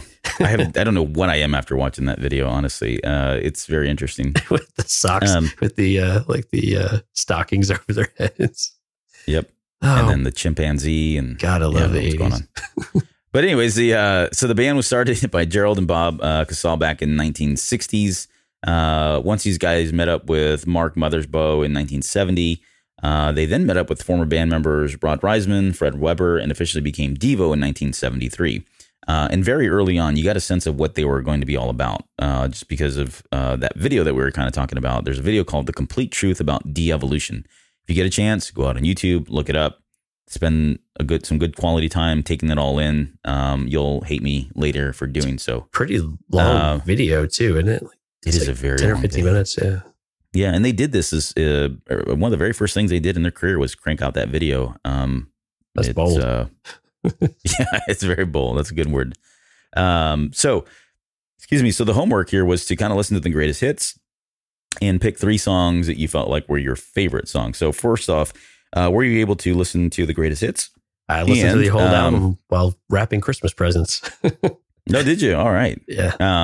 And were you able to find 3 favorite songs? I guess is the more challenging question on this. Yeah, I mean, I'll get it out of the way. Whip It, just because you recognize it. But the more I hear Whip It and the rest of the songs, it's like when you hear these bands and you get their biggest hit, and then you listen to the rest of their work, and you just get this feeling like it doesn't really fit very well with the rest of it. It is very different. Yeah, it was. I mean, and it's some bands kind of changed their style up a little bit to be more radio friendly, and I don't know that was it. I think they were still doing their thing. It just kind of broke out, but the gut feeling / slap your mammy. I really like the slap your mammy part. I think it was like the end of the song. I thought that was actually pretty good. Anything with when they had more of the guitars, when they were still playing like regular instruments instead of doing all the synthesizer things, I tended to like those a little better. Oddly enough, Here to Go, which is their, and I think it's specifically it's the Go mix, kind of hooked me, there's, you got to give one honorable mention just because of the ridiculous part of the name, jerking back and forth. So, you got to toss it out there at least for, I don't know, because you don't get to say those things very often anymore.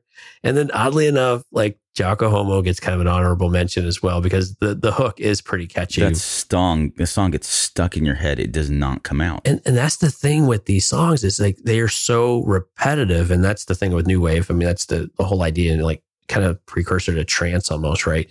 It's like, you just get some of these really repetitive themes and you can't get them out of your head. And And then like I started watching that video last night you gave me, and all of a sudden I started asking people at work, are we not men? And they looked at me really funny. Yeah. I didn't answer we were Devo though. Yeah. But yeah, so Here to Go, Slap Your Mammy, and then Whip It were my top three. Which so do Whip you It have? being number one? Huh? Whip It being number one for you? I'm not going to rank these three. I can't do it. These aren't your kids. I pick three for you, man. I go to bat for you all the time. All right, and I pick three. That's You've done limit. more homework in the last 5 minutes than Mike ever did on any of the shows he's been on. So yeah, combined. Combined, yeah. So for me, number 3 is That's Good, and that's from the 1982 album Oh No, It's Devo. Yes, that's the same cover that has their heads on raw potatoes. Number 2 is Gates of Steel from Freedom of Choice in 1980. And then I went with Whip It as number 1. I mean, it's just, I love that song as a kid. I thought it was iconic. It is kind of where, they made their mark. Anybody, if you think of Devo, that's unfortunately, right or wrong, good or bad, that is the one song that they are synonymous with, even though I think they've got other work. Right. It's funny because they have a greatest hits, but they also have a greatest misses album that they put out, which I didn't really look into. I don't know if those were their worst performing songs or the songs they didn't like. But that's just kind of par for course of these guys. They're very odd. Their music, the lyrics, the arrangements, their costumes, you name it. It's what's made them very unique. And I'm not trying to be cliche. They are very unique. They were unique then, and they are to this day still very unique. They are. So much that they are also synonymous for wearing those red energy domes, which look like flower potters. They're flower pots. Ziggurats, if you will. Ziggurats. And it's, wow. Yeah. I didn't realize we were going to learn vocabulary today. Well, it's funny too, because there's a couple different origins as to how they got those hats, right? One is that the design came from a comic book called Little Lulu. There's another one that states that they were inspired by a passage in the book, The Beginning Was the End. And then there's still another one that says they were inspired by an Art Deco lamp that one of them had or something. I've even seen that there's a particular model of a Genie garage door opener that was sold at Sears around the same time that the handles look like that. The handles you pull down on. Anyways, nonetheless, those hats are synonymous with Devo, and there's actually a mythology behind them, believe it or not. They came up with it. It's all fake, folks. Don't worry. It's not real. And I won't get into it, but it's weird. It's, again, par for course for them. They came up with a whole mythology as to what these hats were and why they wore them. So yeah, there's Devo for you. Do you like Devo? Would you go out on a limb? Would you go out there and just say on record, I'm a Devo fan? No, there's some music that I just don't understand. And Devo is one of those groups of artists that they are so original and so different and so off the wall, if you will, that it's really difficult to understand it. And what I like to do though is I do like to read like what goes into meanings of songs and things like that. And I haven't done that with Devo, but it'd be interesting to see if there was actually some sort of premise behind what they're doing and why they do it. Because usually there's something besides just wanting to be different. And I do enjoy that aspect of it, especially even with things I don't particularly want to listen to or watch. Like I don't watch horror movies at all, but I like reading the themes and the stories behind them to see just generally what's going on with it, even though I don't particularly care for the events on screen. And some music like that, same way. Yeah, I would say that I'm a Devo fan, have been. But, Oingo Boingo, Devo, yeah, those are two bands I listen to. You're in a safe space, so. Yeah, I can fail safely here. That's right. All right. Well, let's talk about maybe a little bit more prolific and popular band. Let's talk about Van Halen. So Van Halen, for those of you who don't know, is a rock band out of Pasadena, California, started in 1972 and still active to this day, though we'll come back to that in a second because it's kind of funny what I read. Yeah.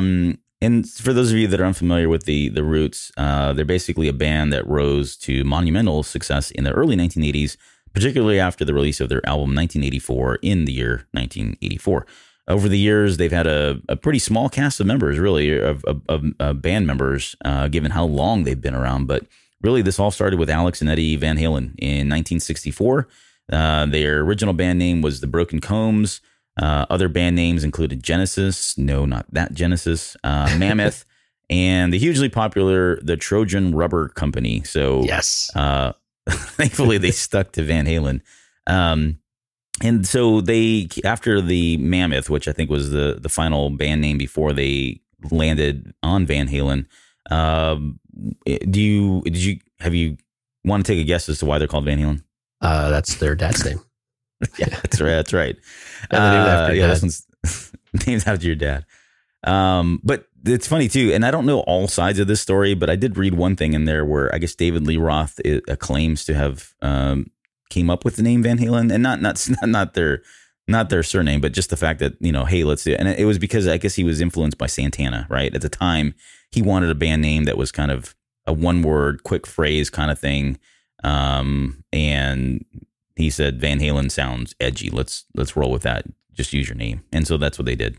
I'm sure there's another story, if not two, out there, but that's it involves when Eddie talks about it. I think their father used to play piano or something like that. And yeah, I think they were, mom and his dad were both instrumentally. Yeah, over in the Netherlands. Yeah, and so I think they did it as a tribute, but there's probably some blend of the truth between all of it. Right.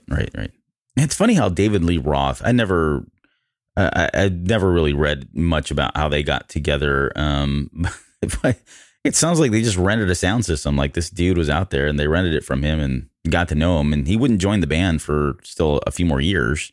But he was just kind of out there, always in the wings, coming and going until they finally brought him in 1978. And then he's just had this in and out relationship with them, and he ran with them from 78 to 85. They brought in Hagar from 86 to 96. They brought David Lee Roth back in 1996. We had the Gary Cherone years from 96 to 99. We'll maybe talk about that one. Wow, it lasted. They went on a hiatus.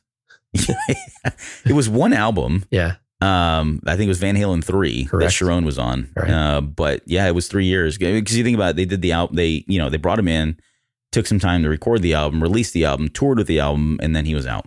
Yeah. Which, yeah, probably about 3 years. They went on a hiatus at that point. They brought Roth back in from 03 to 05. They stopped for about a year, brought Roth back in again from 06 to 08. And then most recently, I guess in 2012, Roth was back with them. They did a tour. They were talking about doing an album, and they haven't done one since. And I found this little funny thing. They were talking, I guess it was Eddie that asked him, hey, what's going on? He's like, I don't know. We'll probably get back together. We can find out where Dave is. We're not sure where he's at. Okay. So no one knows what's going on anymore with the band. And it seems like they don't even know where David Lee Roth has run off to. So anyways. Not surprised. Jeez. Right. Before we get into, I guess, your top 3 songs from Van Halen, how influential was this band for you? Because our listeners, certainly on this show, and maybe not even the Cantina Cast, may not know this, but you are a musician yourself, are you not? Yeah, I grew up playing the viola and the violin, but in high school picked up the guitar. My best friend in high school, Steve, was a huge Van Halen fan. Him and this other guy, Jeff, that we hung out with a lot, and so we were always jamming on Van Halen records. Or tapes. How good are you at Eruption? Can you get that out? I can play parts of it. Can't play the whole thing though. Everybody can do the tapping part of it, Yeah. But no, I mean, gosh, they are just a staple of hard rock, and you can't go anywhere. What's really amusing though is how often they're left off of some of the best bands in hard rock. I mean, they don't, or even individual players. Yeah, they don't get listed as often. And what's really unfortunate about where this band has gone these days is that Michael Anthony, who I really truly believe was one of the unsung heroes of Van Halen, with all the backing vocals are primarily him. All those high notes are Michael Anthony. He was just rock with the bass. Of course, I remember the old Jack Daniels bass, and these guys are loaded every time they hit the stage. But, But Michael Anthony's kind of got a raw deal, and I'm a huge Sammy Hagar fan too. Sammy, even to this day, Sammy has got amazing pipes, and the range is insane. And Dave has, Dave was the ultimate performer. He had the ego to go with it. But like last night, I was on one of these YouTube rabbit holes where you watch one video and then you end up on the other side of the earth. And somehow I came across where Van Halen performed. I think this was with Wolfgang on bass, Eddie's son. at the Grammys, I think, where Taylor Swift introduced them. I think it was their big comeback. So I'm assuming this was right before what was it called? A Kind of Truth album. And man, it was just different kind of truth. Yeah. A different kind of truth. Thank you. Yeah. And it was just really uncomfortable watching Dave. I mean, his pipes haven't really aged well. I mean, he lives a pretty hard lifestyle, I think, even to this day, but he was just out of place. I mean, and maybe it always seemed like that, but man, it just seemed like he was out of place. And they wrote some fantastic songs with David Lee Roth, but I miss Sammy. I wish they'd find a way to bring Sammy back into the band, but those fences seem to be beyond repair. Yeah. Well, that was one of the questions that I'd thrown out there, was whether or not you were a Van Halen fan or a Van Hagar fan. And I guess what I'm hearing is you are a Van Hagar fan. I'm both. I mean, there were even moments of Gary. So I'm a Gary Cherone fan too, because I really like Extreme. Yeah. Like Extreme was a fantastic band with Nuno Bettencourt. And so even Van Halen 3, not a great record by Van Halen standpoints, but there's a couple of tracks on it that I think are still pretty good. And while if you look at my list, so I did come up with the top 3 for Van Roth and another 3 for Van Hagar. But if you look at my honorable mentions, clearly the Van Hagar era has a lot more. Now, granted, that's also when I grew up, because Van Halen 1 came out in 1978. So I was just born, and he was already out of the band when I was 6. So right. So I mean, I think they released 4 records, something like that, 4 or 5 records with Dave. But yeah, so I can give you top 3s, but I'm gonna have to tell you. Well, I did top 3 for what's that? I'd have to give you like 4,000 honorable mentions too. Oh, I know. The catalog is just amazing, especially and I'm with you. Well, sort of. When you get into the Hagar, I think they have some of the more solid pieces, like just end to end. Their record sales, great stuff. Their record sales with Sammy don't even compare. They're just through the roof, amazing. Yeah. But yeah, I commingled, so I just picked my top 3 Van Halen songs overall. But give us your number 3 song for Hagar. For Hagar, my third is Aftershock on the Balance record. Balance is actually one of my favorite records, so it's kind of a dark horse there. But the tapping routine, the A minor chord at the very beginning, I love that, and it just sounds great. So that's my number 3 for Van Hagar. Aftershock. Number 2 is Right Now off for Unlawful Carnal Knowledge. I almost just said the word. Right Now is probably, if you ask most people, Right Now is probably the song that Sammy's known for with Van Halen, because it was epic. I remember in high school, and the video too. The video was exactly cutting edge at the time. Yeah, and it had a message behind it. And I remember we had my high school football team won state championship that year, and all of the videos they would show during during your homeroom or whatever, all had Right Now to the behind the scenes of it for that whole season. So I still remember that in my head too. So that's number 2, Right Now. Yep. And then finally, number 1 for Van Hagar was off the 5150 album, which is maybe one of their best albums ever as well. And that was Dreams. And that's my number 3. Is it? It's such a good song. When I listened to it again, I was like, okay, yeah, Dreams, whatever. And man, it is just such a great song all the way through. The vocals, the guitars, some of the effects they laid over top of it, a great solo. I mean, and it's just like it pulls at your heartstrings a little bit. It's just a really fantastic song. And I kept coming back to it. I was like, man, do I really want to put Dreams number 1? But the more I listened to it, I was like, I love the 5150 album. I mean, it is fantastic. I used to listen to that driving up back and forth to see a girlfriend in Oklahoma for a while.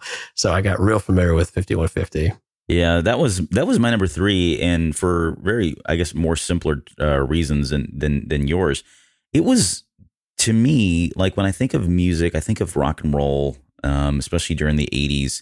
This sounds like it's from the 80s. It sounds, I won't say it's dated, but you can land pretty close to where it came out. Right. But it is, for me, it is like the best sounding rock song that I can think of around that time, anyways. That is a quote 80s song, and it's just great beginning to end. I just always love that song. So that's my number 3. My number 2 was right now, because of a lot of everything that you said. For Unlawful Carnal Knowledge was the one of the very first CDs I ever bought when CD media was available, and I knew I wanted to go out and I wanted to have a rock and roll CD, and there were a lot of choices to pick from, but that's the one I landed on, and I had no regrets because that album is just great beginning to end. Right. I played that thing till it bled.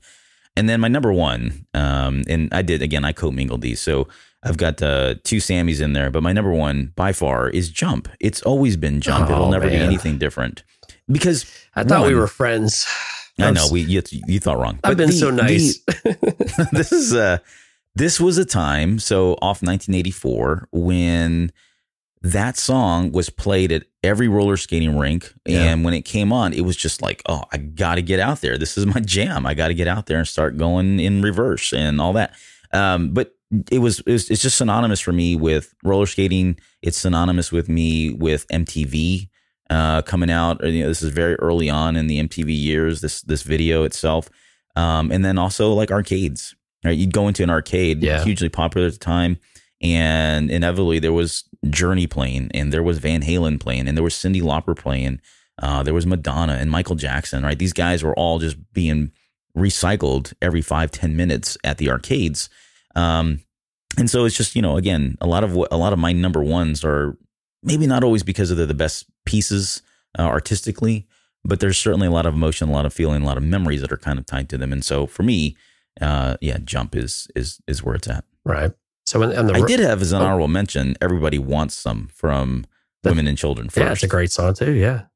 There were a lot of... It's for self... what do you call it? Was it Better Off Dead? Yeah, Better Off Dead had that song in there as well during the meat patties when they came to life. But anyway, sorry, what were you going to say? No, in the Roth era, my number 3 was Hot for Teacher from 1984. I mean, the video, of course, as a young boy growing up with the MTV era, you couldn't get enough of that video. And it's just, it's just a part of growing up. I don't feel tardy. Maybe the clock is slow. Number 2, Feel Your Love Tonight off the original Van Halen record. I don't know what it is about this song. It's just this kind of sultry guitar kind of thing to it and a little more laid back. And I thought Dave did a really nice job on it as well. It's just the vocals. Yeah, it's just a really good song. And then my number 1 is Panama off 1984. And when you look at my overall top 3, it's Hot for Teacher at number 3 right now for number 2. And Panama is overall number 1 as my favorite Van Halen song. And it's just this straightforward rocking song, and it just gets you pumped and gets you going. And like you said, 1984 was such a pivotal album for the band. And I thought Panama did more for that record than anything else. I know Jump got all the attention, but man, if you just talk about a great rock song, Panama is it. And that's the top of my list for Van Halen. Yeah. But I was glad you gave the greatest albums though, because they had Humans Being on there as well from the Twister soundtrack. And really? And I like that song a lot, even though it broke the camel's back with the band. I mean, that song basically killed the band with Hagar, unfortunately. But the way they do in the movie, you have these strings kind of building into it with the chorus, and then Eddie's guitar kind of takes over. It's a seamless thing when they're in the truck chasing a storm. And anyway, it was just always a memorable moment from the movie, but that was a really, really good song as well. I'll save you the other 40 of songs I listen to. I know. These songs I love. Yeah. And then I'll give Gear Sharon 1. Fire in the Hole is a good song to listen to for Van Halen 3 with Gary Sharon. So you're welcome, Sharon. There you go. There you go, Gary. Love. That guy got a raw deal, man. I don't know. How so? Maybe he didn't. He got paid. Whatever. He did. I mean, he was a good. I know why they went with Gary Sharon. I mean, he's got the pipes, and he had the incredible range. He was established already, much like Sammy was, and it made a lot of sense. That record just didn't come together. I mean, Eddie sang on that record too. I think there was a song called Josephine, and it was just not good. I mean, there's some people who love that song, so I'm sorry if you do, but I just did not like it. And the album was inconsistent, but I had a hard time getting into that one. Yeah, I didn't lay it at Gary Sharon's feet, but yeah, he got a raw deal on that one from the fans too, because they were pissed because Sammy was gone. Right. Yeah, and that's all I meant by it. It wasn't a slight against Sharon. Right. It was more that that album didn't do well for a number of reasons, and unfortunately, he's the one that got. He was the one that was kind of left holding the check at the end of the day. Yeah, for a lot of fans, and if you right or wrong. And if you look at the Balance record at the time, Balance, which was Sammy's last record, was one of the most disappointing Van Halen records of that year. Sure. Like a lot of lists. I remember giving my buddy Steve a hard time about it. It was ranked at the bottom, like most disappointing records. But when I started listening to it a year or two later, and as I got older, that record is solid. all the way through with some really good songs, but it's a much more mature band than a lot of their other records. And I think that started rubbing people the wrong way. But anyway, I'll get off Van Halen. I love Van Halen. They're not my favorite band, but they're definitely a part of my growing up, and influential, especially with guitar playing and singing. And I'm a huge Sammy Hagar fan. I love Sammy Hagar. Yep. But to be fair, I love Just a Gigolo by when David Lee Roth sings it too. I had the Eat 'em and Smile album, so I loved him. I loved that Steve Vai played for him too. That was really cool. Steve Vai reference. There you go, guys. Got stuff. Well, and I just have to say it. Jump was in the trailer for Ready Player One, the movie. It was, and I thought it was a great use of that song. Honestly, I mean that song did a lot for people to get inspired and pumped up for the movie when that trailer was released. So, anyways, I just needed to mention that because it is a direct reference to Ready Player One. Well, and it fit. It fit perfectly for the movie. Yeah. I mean, you're right. When you hear it, it just, everybody instantly knows what it is. You've heard it everywhere you're at when you're growing up. So perfect fit. All right. We are going to now talk about two video games very quickly. The first one is Zaxxon which came out in 1982. This was an isometric shooter. It was developed by Sega, and the premise was basically you're piloting a spaceship that was trying to get through a very heavily fortified base. It uses an axonometric projection, or a 3/4 perspective viewing, which is where it draws its name from. So that axon part of it is where they kind of chucked on a Zax on the front of it, became Zaxxon. So it still holds the title as the first video game that was ever advertised on television. So this is an arcade game that was advertised on television. There's a video out there that you can watch. Quickly, according to Twin Galaxies, the world record is held by Vernon Kelly. I'm going to screw this guy's name up. Kalanikas out of Hawaii. He scored 4,680,740 points. Now, I know today you were playing that game. I was. How close did you get to 4,687 or 608,740? Something like 0.00001% of that. I think I hit 4,800 today. So we have a multicade at work, and I sent you a text about it a month ago. We started playing the episode, and we had Zaxxon and we have Super Zaxxon as well. And so I was able to play it. And I got to say, it's really hard to play it on the arcade because of the isometric projection. So this weird 3/4 angle, and it has an altimeter. So you're actually able to go up and down. Up and down. And I believe it was the first game to do that too. And had this very 3-dimensional, perspective. And it's very difficult because you're trying to, what you see is more at this angular thing. So what I found was I was moving the joystick in these weird, diagonal range rather than just up, down, left, right. So if I had a gamepad or a D-pad, it would have probably been a lot easier, but it was deceptively challenged. Super Zaxxon was a lot like Zaxxon, but it was really fast. Like it was sped way up. Yeah. But 4,800, number 4 on the machine. So I couldn't get number 1. Number 1 was only like 8,900 though, so it wasn't 8,900 points. Yeah, it wasn't that impressive. You did better than I did because the best I could score on my little emulator was 3,200. And honestly, after playing, I haven't played this game in like 37 years, and I can tell you firsthand, nothing has changed. I still completely suck at this game. I've made zero progress in getting better at Zaxxon over the course of the last 37 years. It was hard back then, and it was. I mean, visually, the game looked really awesome. It stood out because of the graphics and the view, the perspective, for sure. And it seemed like somebody was always on that arcade cabinet. I just was never on it because it was just, it was like pissing away money. I might as well just go play Dragon's Lair. It was the same experience. I was going to lose $50 in about 10 minutes. So I never really was good at it back then. I'm still not good at it today. And I don't know, that seems to be a theme because I talked about Stargate being a game like that as well. But anyways. It brought back memories of playing 1942, like where you're blowing up the turrets and things like that. I mean, a different style, but I played a lot of 1942 because that was really popular when I was growing up. I don't remember playing this one though in the arcade, but it really still had that very same type of premise to it. Yeah, and the other game is a game called Akalabeth, which came out in 1979. So this is So basically, Akalabeth was the precursor to the Ultima series. In fact, I think it was in 1990s. I don't remember. It wasn't that long ago that I was 1998. 1998, it was deemed and officially declared as Ultima Zero. Right. So this is a computer game that was created by Lord British, which is also Richard Garrio, who that's his real name.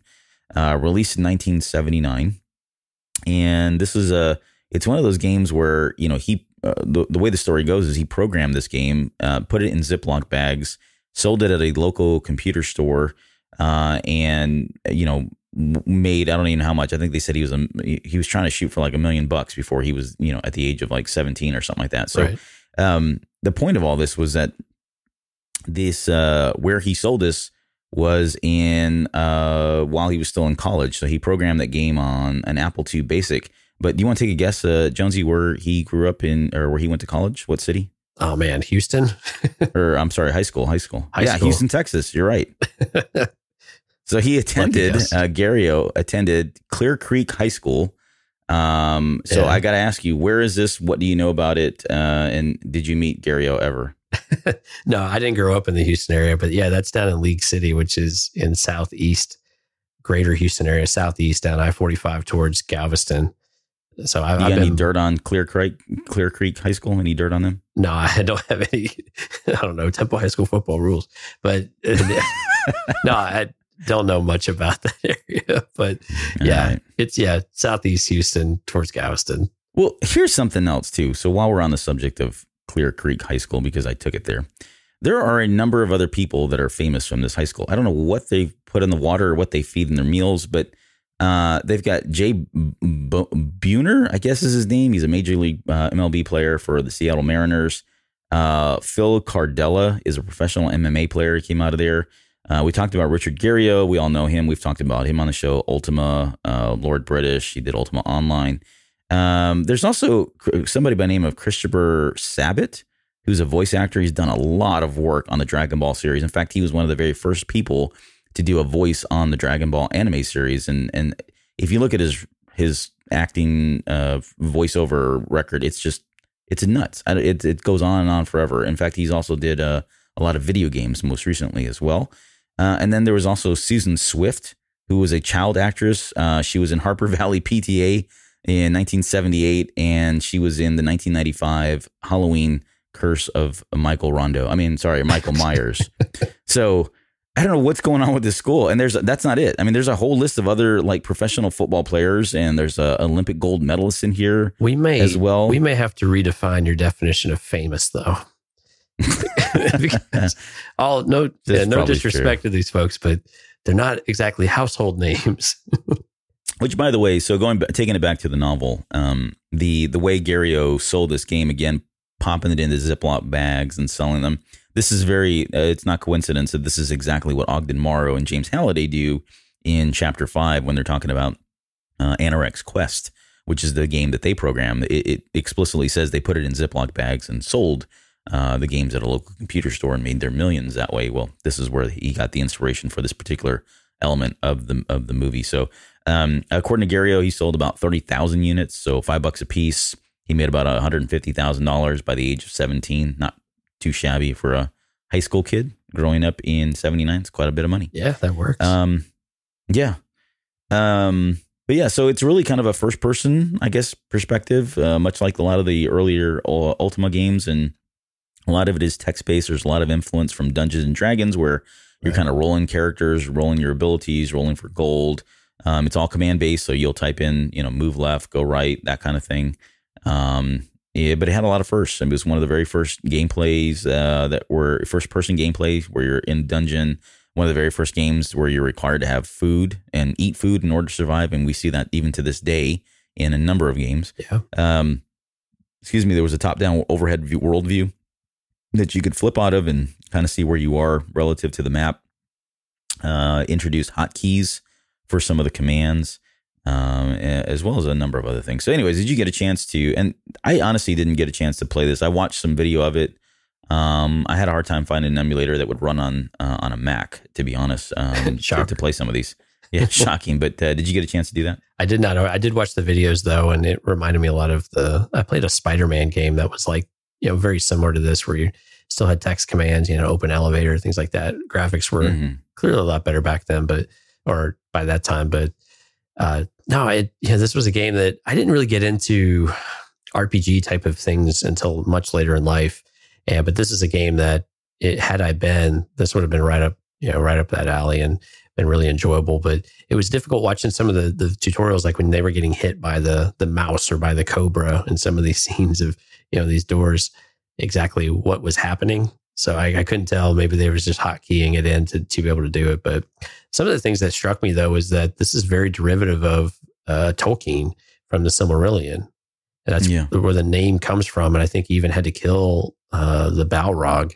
I can't remember if that was the final boss or just one of the bosses, but again, more kind of blatant borrowing, I guess we'll call it borrowing, of other people's intellectual property for an unfinished work from Tolkien. But and there was a lot of that going on in the late 70s, through Dungeons and Dragons and obviously, some of the computer fantasy games that were out at the time, they were all kind of borrowing and drawing. Well, it wasn't like this was an officially distributed game like we would think, World of Warcraft or something like that, right? Right. But I never played this one. Even as a kid growing up, I never played it. I do remember when they released the Ultima collection, and that's where this got the moniker of Ultima Zero. And prior to that, it had always just been Akalabeth. So, but no, never got a chance. I had heard of Ultima. I hadn't played that, but I was aware of that and had no idea until started doing the research that this was, part of that series and related to it. All right. Well, and we'll talk more Lord British and Richard Garriott as we get through more episodes, because there are definitely more influences that are going to come back a little bit later there. So we'll move on to our final topic of the night. And so for those of you that don't know, Jonesy and I host this little show called the Cantina Cast, which is a Star Wars podcast. And we talk about all things Star Wars, whether it's comic books, TVs, movies, television shows, that kind of thing. None of that would be possible had it been not for this man, George Walton Lucas Jr., or George Lucas, as he is most famously known. So I thought we would just end on George Lucas, and it's a topic, or I guess he is a topic that we could take this a lot of different ways. But I really wanted to stay away from Star Wars, because I think we're going to at some point come back and do a specific bonus episode bonus stage episode just on Star Wars alone. So, but I really wanted to just kind of focus on George Lucas himself, him either as a director, as a producer, as a storyteller, maybe a writer if you want to go there as well. But just quickly, he was born in 1944 on May 14th in Modesto, California. Like I mentioned, he's known as a writer, a director, producer. He was the CEO of Lucasfilm for quite a number of years. And probably best known for a little story called Willow. No, Star Wars is what he's mostly known for. I love Willow though, way more than I probably should. And I know, and most of you probably already know the story of George Lucas and how he was raised. But really, this kid had a steady diet of television and serialized TV like Flash Gordon.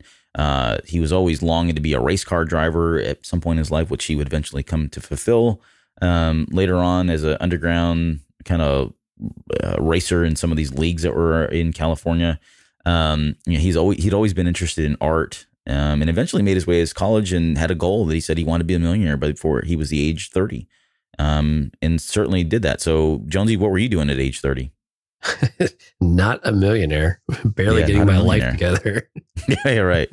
But it's interesting because one of the things I've always loved about George Lucas is there's a very clear blueprint for everything that he did, whether you realize it or not. And that's not a slight. I'm not saying that he, again, borrowed or stole anything away from these folks, but he's been pretty open and candid about where he drew a lot of his inspiration from. Joseph Campbell. The names. Yeah, Joseph Campbell. You think about like Kurosawa films and The Hidden Fortress, which was a huge inspiration for A New Hope. Even things as simple or trivial as like, there's a director by the name of Arthur Lipseitz. He's got a movie called 21-87. 2187 is something that is a number that we've seen in a number of Star Wars films and gets, mentioned as little Easter eggs here and there from time to time. But it wasn't until 1967 that he produced a short film while attending USC called Electronic Labyrinth THX 1138 4EB, which was the full-length title. He won an award for that student film.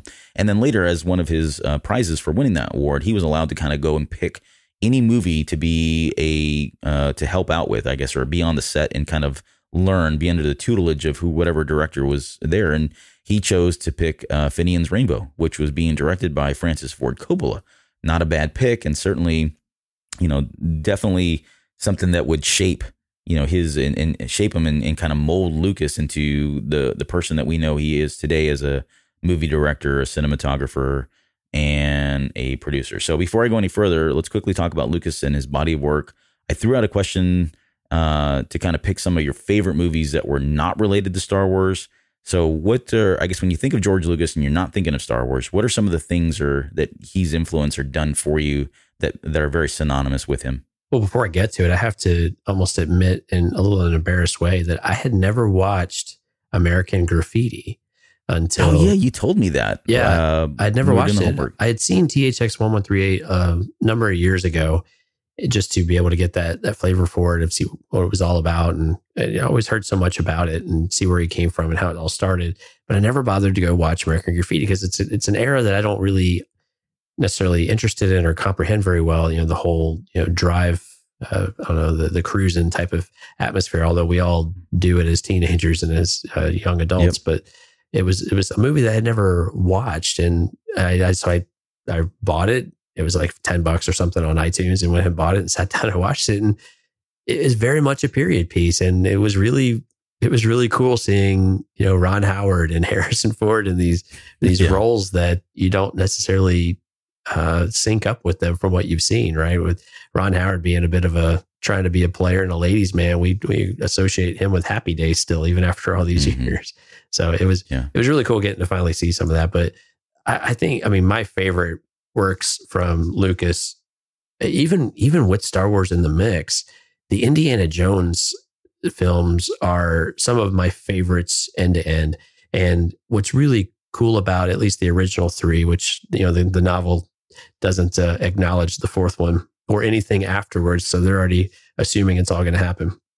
Right. But what's really cool with Raiders and Temple of Doom and Last Crusade is that you just have these really just a super engaging character and a really amazing story. Even as dark as Temple of Doom was, it's still a really enjoyable movie all the way through, given all the crap that he was dealing with his personal life. But really, my favorite movie with Lucas's involvement is probably Indiana Jones and the Last Crusade. And the dynamic between Harrison Ford and Sean Connery, the writing of that movie. Lucas is credited with the story and was executive producer, of course, but man, and with Steven Spielberg at the helm. But man, to me, that's just one of the most kind of perfect all around movies, especially these dynamics of father-son relationships that we associate with Lucas, largely because of Star Wars. But it was a really humanizing, but action oriented and a fun movie end to end. And so Last Crusade is one of my favorite movies of any movie, and probably my favorite overall for Lucas, even in considering Star Wars. Yeah, I've got it. I mean, he doesn't have a prolific kind of list, especially for directing. Yeah, it's basically Star Wars, American Graffiti, and THX. That's it. But there are definitely influences or things that I just are out there. So THX 1138. This was my. This is one of those movies that right out of high school. I'm in college, and I'm really trying to get my feet wet, trying to find who I am, and for whatever reason, I clung to this movie. Like, this was like my movie. I really, really enjoyed that movie so much that I at one point wanted to be a writer, director. I thought I want to do something in the arts. It influenced me that much. American Graffiti, I'd seen a million times before. And I liked that movie as a kid, honestly, growing up. I thought it was great. He was a director and writer of that. And as I've gotten older, it's just, for me, it's gotten better over the years. And then here's another movie that I didn't see until, again, around that same time when I started looking into George Lucas. I picked up a copy of Kagemusha on VHS. That movie is still one of my favorite all-time movies. And there's a number of movies that Kurosawa has done, but that one is just so good.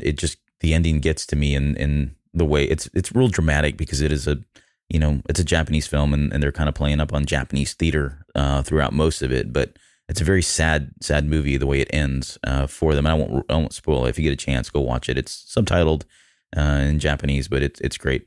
Indiana Jones movies, you mentioned those. We won't mention that. Howard the Duck, as much as I give that movie grief, I grew up with the movie, loved it, and it's got Thomas Dolby, so what more do you want? And then Willow is the other one. So Willow was, it's his story. He was a producer back in 1988 for this one, which, by the way, is about to be released on iTunes. A digital copy is coming out on January 29th, so hopefully before Mike finishes editing this show. But you'll be able to go out and buy that because I have a copy of it on DVD. I don't know that it's ever been on Blu-ray, but I can tell you I don't own it on Blu-ray. I've never seen it. Maybe it is, but I'm pretty excited. I'm hoping that the iTunes is going to give it some special features and do some special things with it. But again, that's another movie I know probably hasn't held up well in terms of maybe the story or the special effects, that kind of thing. But as a kid, I have some pretty strong feelings, emotional ties to that movie. So I'm pretty excited about seeing that one. But I guess here's another question that I just want to throw out there. But apart from the movies, is what is George Lucas going to be known for? Because he's got other things that he did, whether it's merchandising, and I'm not making a joke. I'm not quoting Spaceballs, but merchandising is something that he took advantage of, right? He told everybody at Fox that, hey, I don't necessarily want the profits from ticket sales and everything. You just give me a cut of the merchandising stuff. And, unbeknownst to them, they kind of got the raw end of the deal on that one because he made off like a bandit. I mean, that's where he made his big fortune from. Right. But you think about like THX, right? The sound quality, right? The technology that was kind of behind that. That's, that's synonymous with George Lucas, and at least in my mind. Lucasfilm Limited, Industrial Light and Magic. Yeah. Being a rebel when it comes to Hollywood and going against the grain and saying, you know what, I am going to put my credits at the very end of the movie. I'm not sticking them at the front of the movie. I want the movie to start and go right into it. I don't want to have to put who the executive producer was or who sponsored the film or paid the most money so they get their name up here. Right. He wanted to do things his own way. So he kind of went against the grain, and that rubbed a lot of people in Hollywood the wrong way. He was labeled as a maverick, as a rebel. They didn't let him play in the reindeer games for a number of years because of it. But these are, I guess, other little things that maybe aren't necessarily movies, but definitely when I think of George Lucas and think about some of his contributions to film and the other arts, these are some of the stuff that comes to mind for me. Yeah, I mean, and you hit the nail on the head. ILM in particular and THX. I mean, those are directly related to his vision of how in digital cinema, what we have now, he was the champion for with digital screenings and getting away from film, and what he did with the prequels and those leaps and that driving force, and using big budget like Star Wars in particular in order to, really press that technology forward. He doesn't get enough credit for, at least it hasn't been a while because it's kind of been out of his hands now for a while, but he was the one who really drove those innovations and constantly challenging himself. And one of the things that we've seen in each of his movies, and we hear other directors and other artists say this now, is that when they approach a movie, they're doing things that they've never had done before, whether they're practical effects or digital effects. It's always doing something above and beyond. And that was something that Lucas always believed in. It was just continuing to challenge himself and to do something beyond what they had already done. And otherwise it got stale, it got boring. And yeah, I think the Maverick angle is absolutely correct as well, because he has a vision for what he wants to do and he's going to do it his way. And you may not always like that. And we've seen that with Star Wars. The prequels had some, challenging moments, and they didn't necessarily, link with some fans. But then also he's made comments later on, and those don't necessarily jive with what people think that the Star Wars should be. And then of course, selling to Disney is probably one of his lasting legacies from the franchise perspective, right or wrong, although that made a lot of sense, I think. But anyway, but I think, his attitude towards it all, I think his sense of controlling your IP, and you had mentioned the merchandising, but using the merchandising to then fully fund Empire and owning everything about that movie, not letting 20th Century Fox own distribution, and all of the, all the moves he made since then, and being able to use your money and putting your money where your mouth is and taking that leap and just have something absolute authority over it is something that I think any artist should take note of and be ultra protective of it. And we see this all the time with music and people getting taken advantage of and who owns your songs and all this other stuff. But, it's one of those things that it never sat well with him, and he did something about it. Did he maybe get a little bit lucky? Probably. But yeah, he also saw something and took the chance and was bold enough to go do that. But, some of his philanthropy and with his wife is commendable as well. They're building this new museum, and they do all this other, work outside of movies, outside the limelight. And those are overshadowed a bit by who he is and what he's created, 40 years ago. No, that's a good point. And I didn't jot that down, as selfish as that may sound, but yeah, he's done a lot of great work, a lot of great philanthropy work as well. So, all right. So maybe just the last question, because I know we're probably over on time here, but I guess the last question I threw out there is basically to take it back to Star Wars, because that has been his most influential thing, I would assume, for both you and I.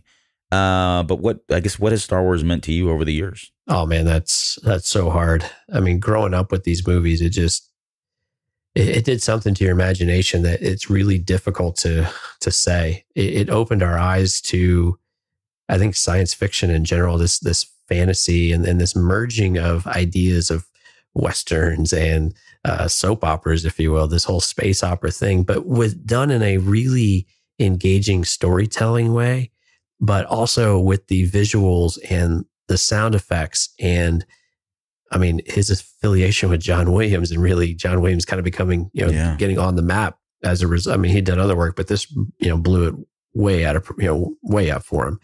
And this just bringing all that together, we have something with Star Wars that is really difficult to expect any other franchise to be able to achieve within this certain world. We kind of have that with the Marvel universe today, but to really focus on a very small cast of centralized characters and these environments and this lore and, the traditional good and evil fight where things are more transparent. They're more black and white. And we want more complex storytelling today, but at its very core, he was like, you know what? It's about right and wrong. It's about good and evil. And that's okay. You can still do really cool things with a somewhat basic story. And he did it in such a way that really captured the imaginations. You can't talk to anybody that is making movies today, or is in particular making movies today, and with pop culture in general, that doesn't know what Star Wars was or is, and has not been impacted significantly with the way that either got them into wanting to make movies or how they decide to make movies now. And George Lucas is always brought up with anything action-oriented or even storytelling-oriented, and maybe not so much with dramatic movies, but it's still probably difficult to find anybody that says, I want to make a movie because I watch Star Wars. They probably all have that story. I mean, honestly, I would echo everything that you've said. In fact, you took some of my thunder in terms of why I personally love Star Wars as much as I do. But I mean, I would say it's consistently been the one thing that I've always looked forward to in my life. I've always loved my entire life with varying degrees of obsession over the years, but obsession nonetheless. I truly feel like it is the greatest myth ever created. I know there's a lot of other things out there, a lot of other great stories out there. You mentioned Marvel. I think of like Harry Potter most recently. Yeah. All that stuff is amazing, amazing work, but I just don't think any of them really hold a candle up to what Star Wars is. If you think about, if you talk about Star Wars and look at it as a whole, and just look at the sheer number of stories and material that's been created as a result of that, I don't think there's anything that comes close in terms of the mythology and just how deep and how far and stretching some of these songs or stories go, and the characters and what the messages that they try to convey in a lot of them. So, Star Wars has always been my escape. It's been one of the few things that I know I can rely on to kind of remove myself from whatever's going on, in the outside world, the real world, whatever. Just kind of watch it, check out, and get a good story. It's imperfect. It's flawed and it's weak in parts. I get all that. Yes, it doesn't always hit the comedic, dramatic, or the suspenseful beats that you would expect from something that you think you would herald as the best, but that's all part of it. My Star Wars isn't about one particular movie. It's not just one comic book. It's not one event. It's not one memory, one faded memory.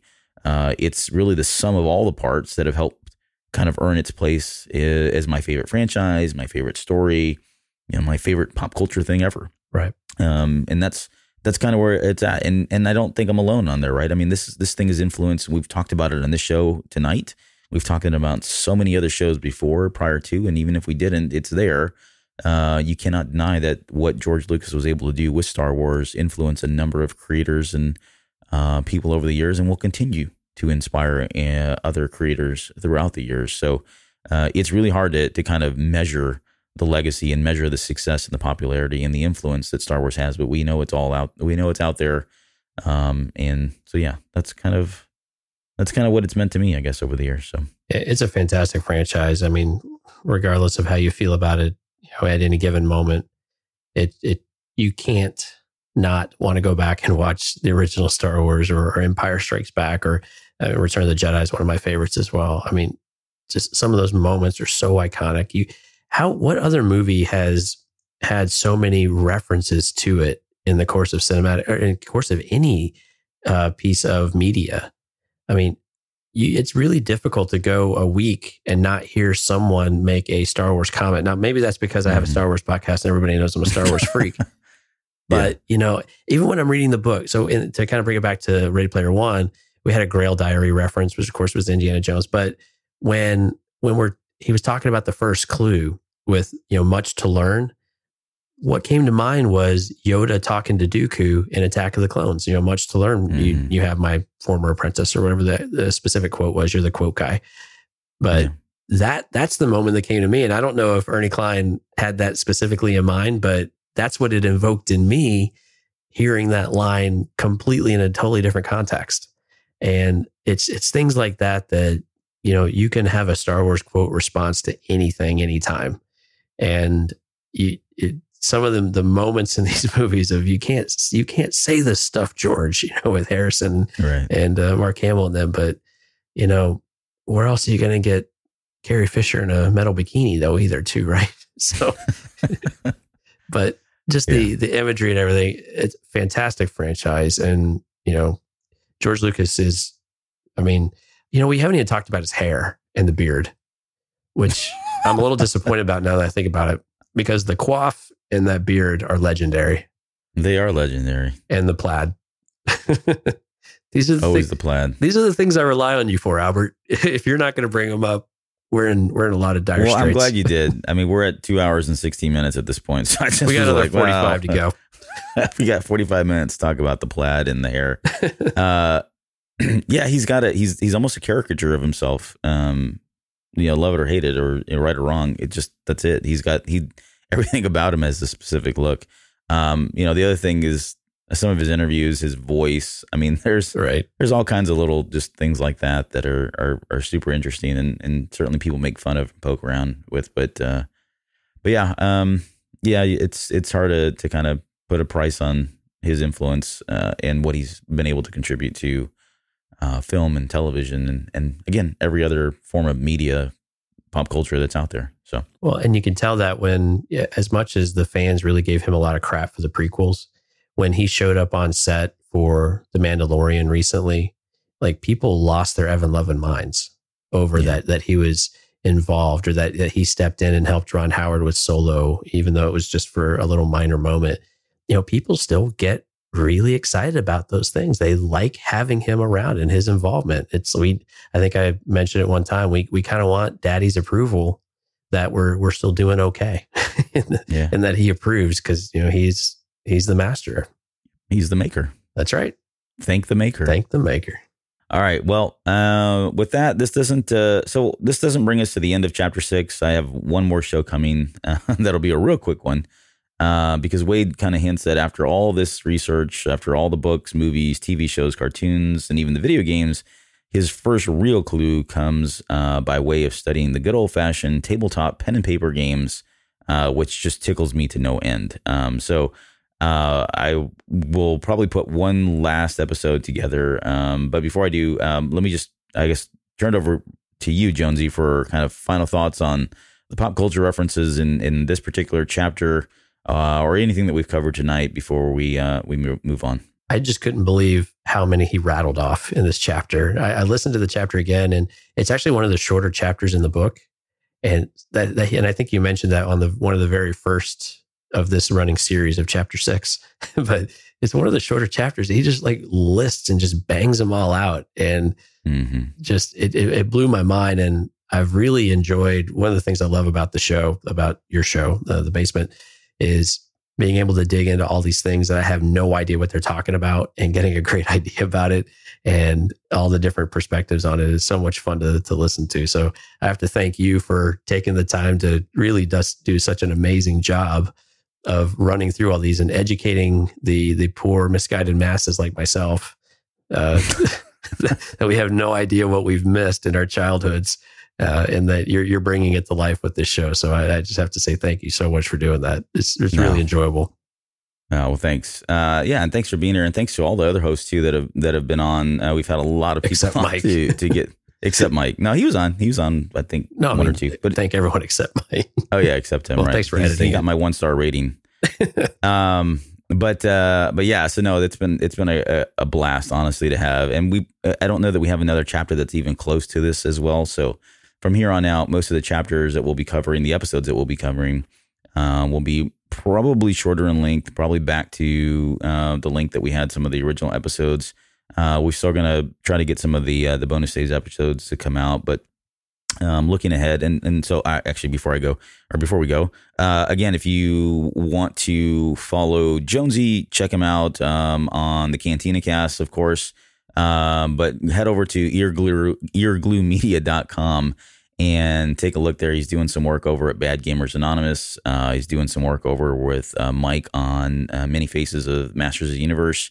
And I think we've got an EGM roundtable coming out hopefully soon here too. We'll get a bunch of the podcasters from the network together and just kind of shoot the breeze and talk about whatever from time to time. So, our own version of The Basement. Our own version of The Basement. That's exactly right. So just looking ahead, so I do plan to pull a Pendergast. If you follow the book, you know what I'm talking about. I'm probably going to go solo for that final piece of chapter 6, and we'll look back at the limerick that's mentioned in the novel and talk some Dungeons and Dragons again. Of course, we'll be talking about Tomb of Horrors, and I thought I would share with all of you some of my personal favorite tabletop role-playing games and even experiences over the years. So I'm personally looking forward to that one. And again, it won't be a very long show. It'll be shorter in length just because it's going to be me, and I'm not going to sit there and talk for 2 hours straight. So I'm not but buying that will be yeah. And then after that, we will finally move on to chapter 7. So look for that real soon. So, and I guess that is it. We'll put the links in the show notes where you can find our network page, all of our social media links, as well as if you want to support this show or the network, you can do so via Patreon and what is the other one? TeePublic. Right. Yeah. All right. Well, thank you guys. We're going to close the show out. Jonesy, last thoughts? Anything that you want to say before we go? No, I appreciate you having me back. It's been an absolute blast. Hey, you're welcome. Thanks for being here, and we will see you guys on the next episode. Take care.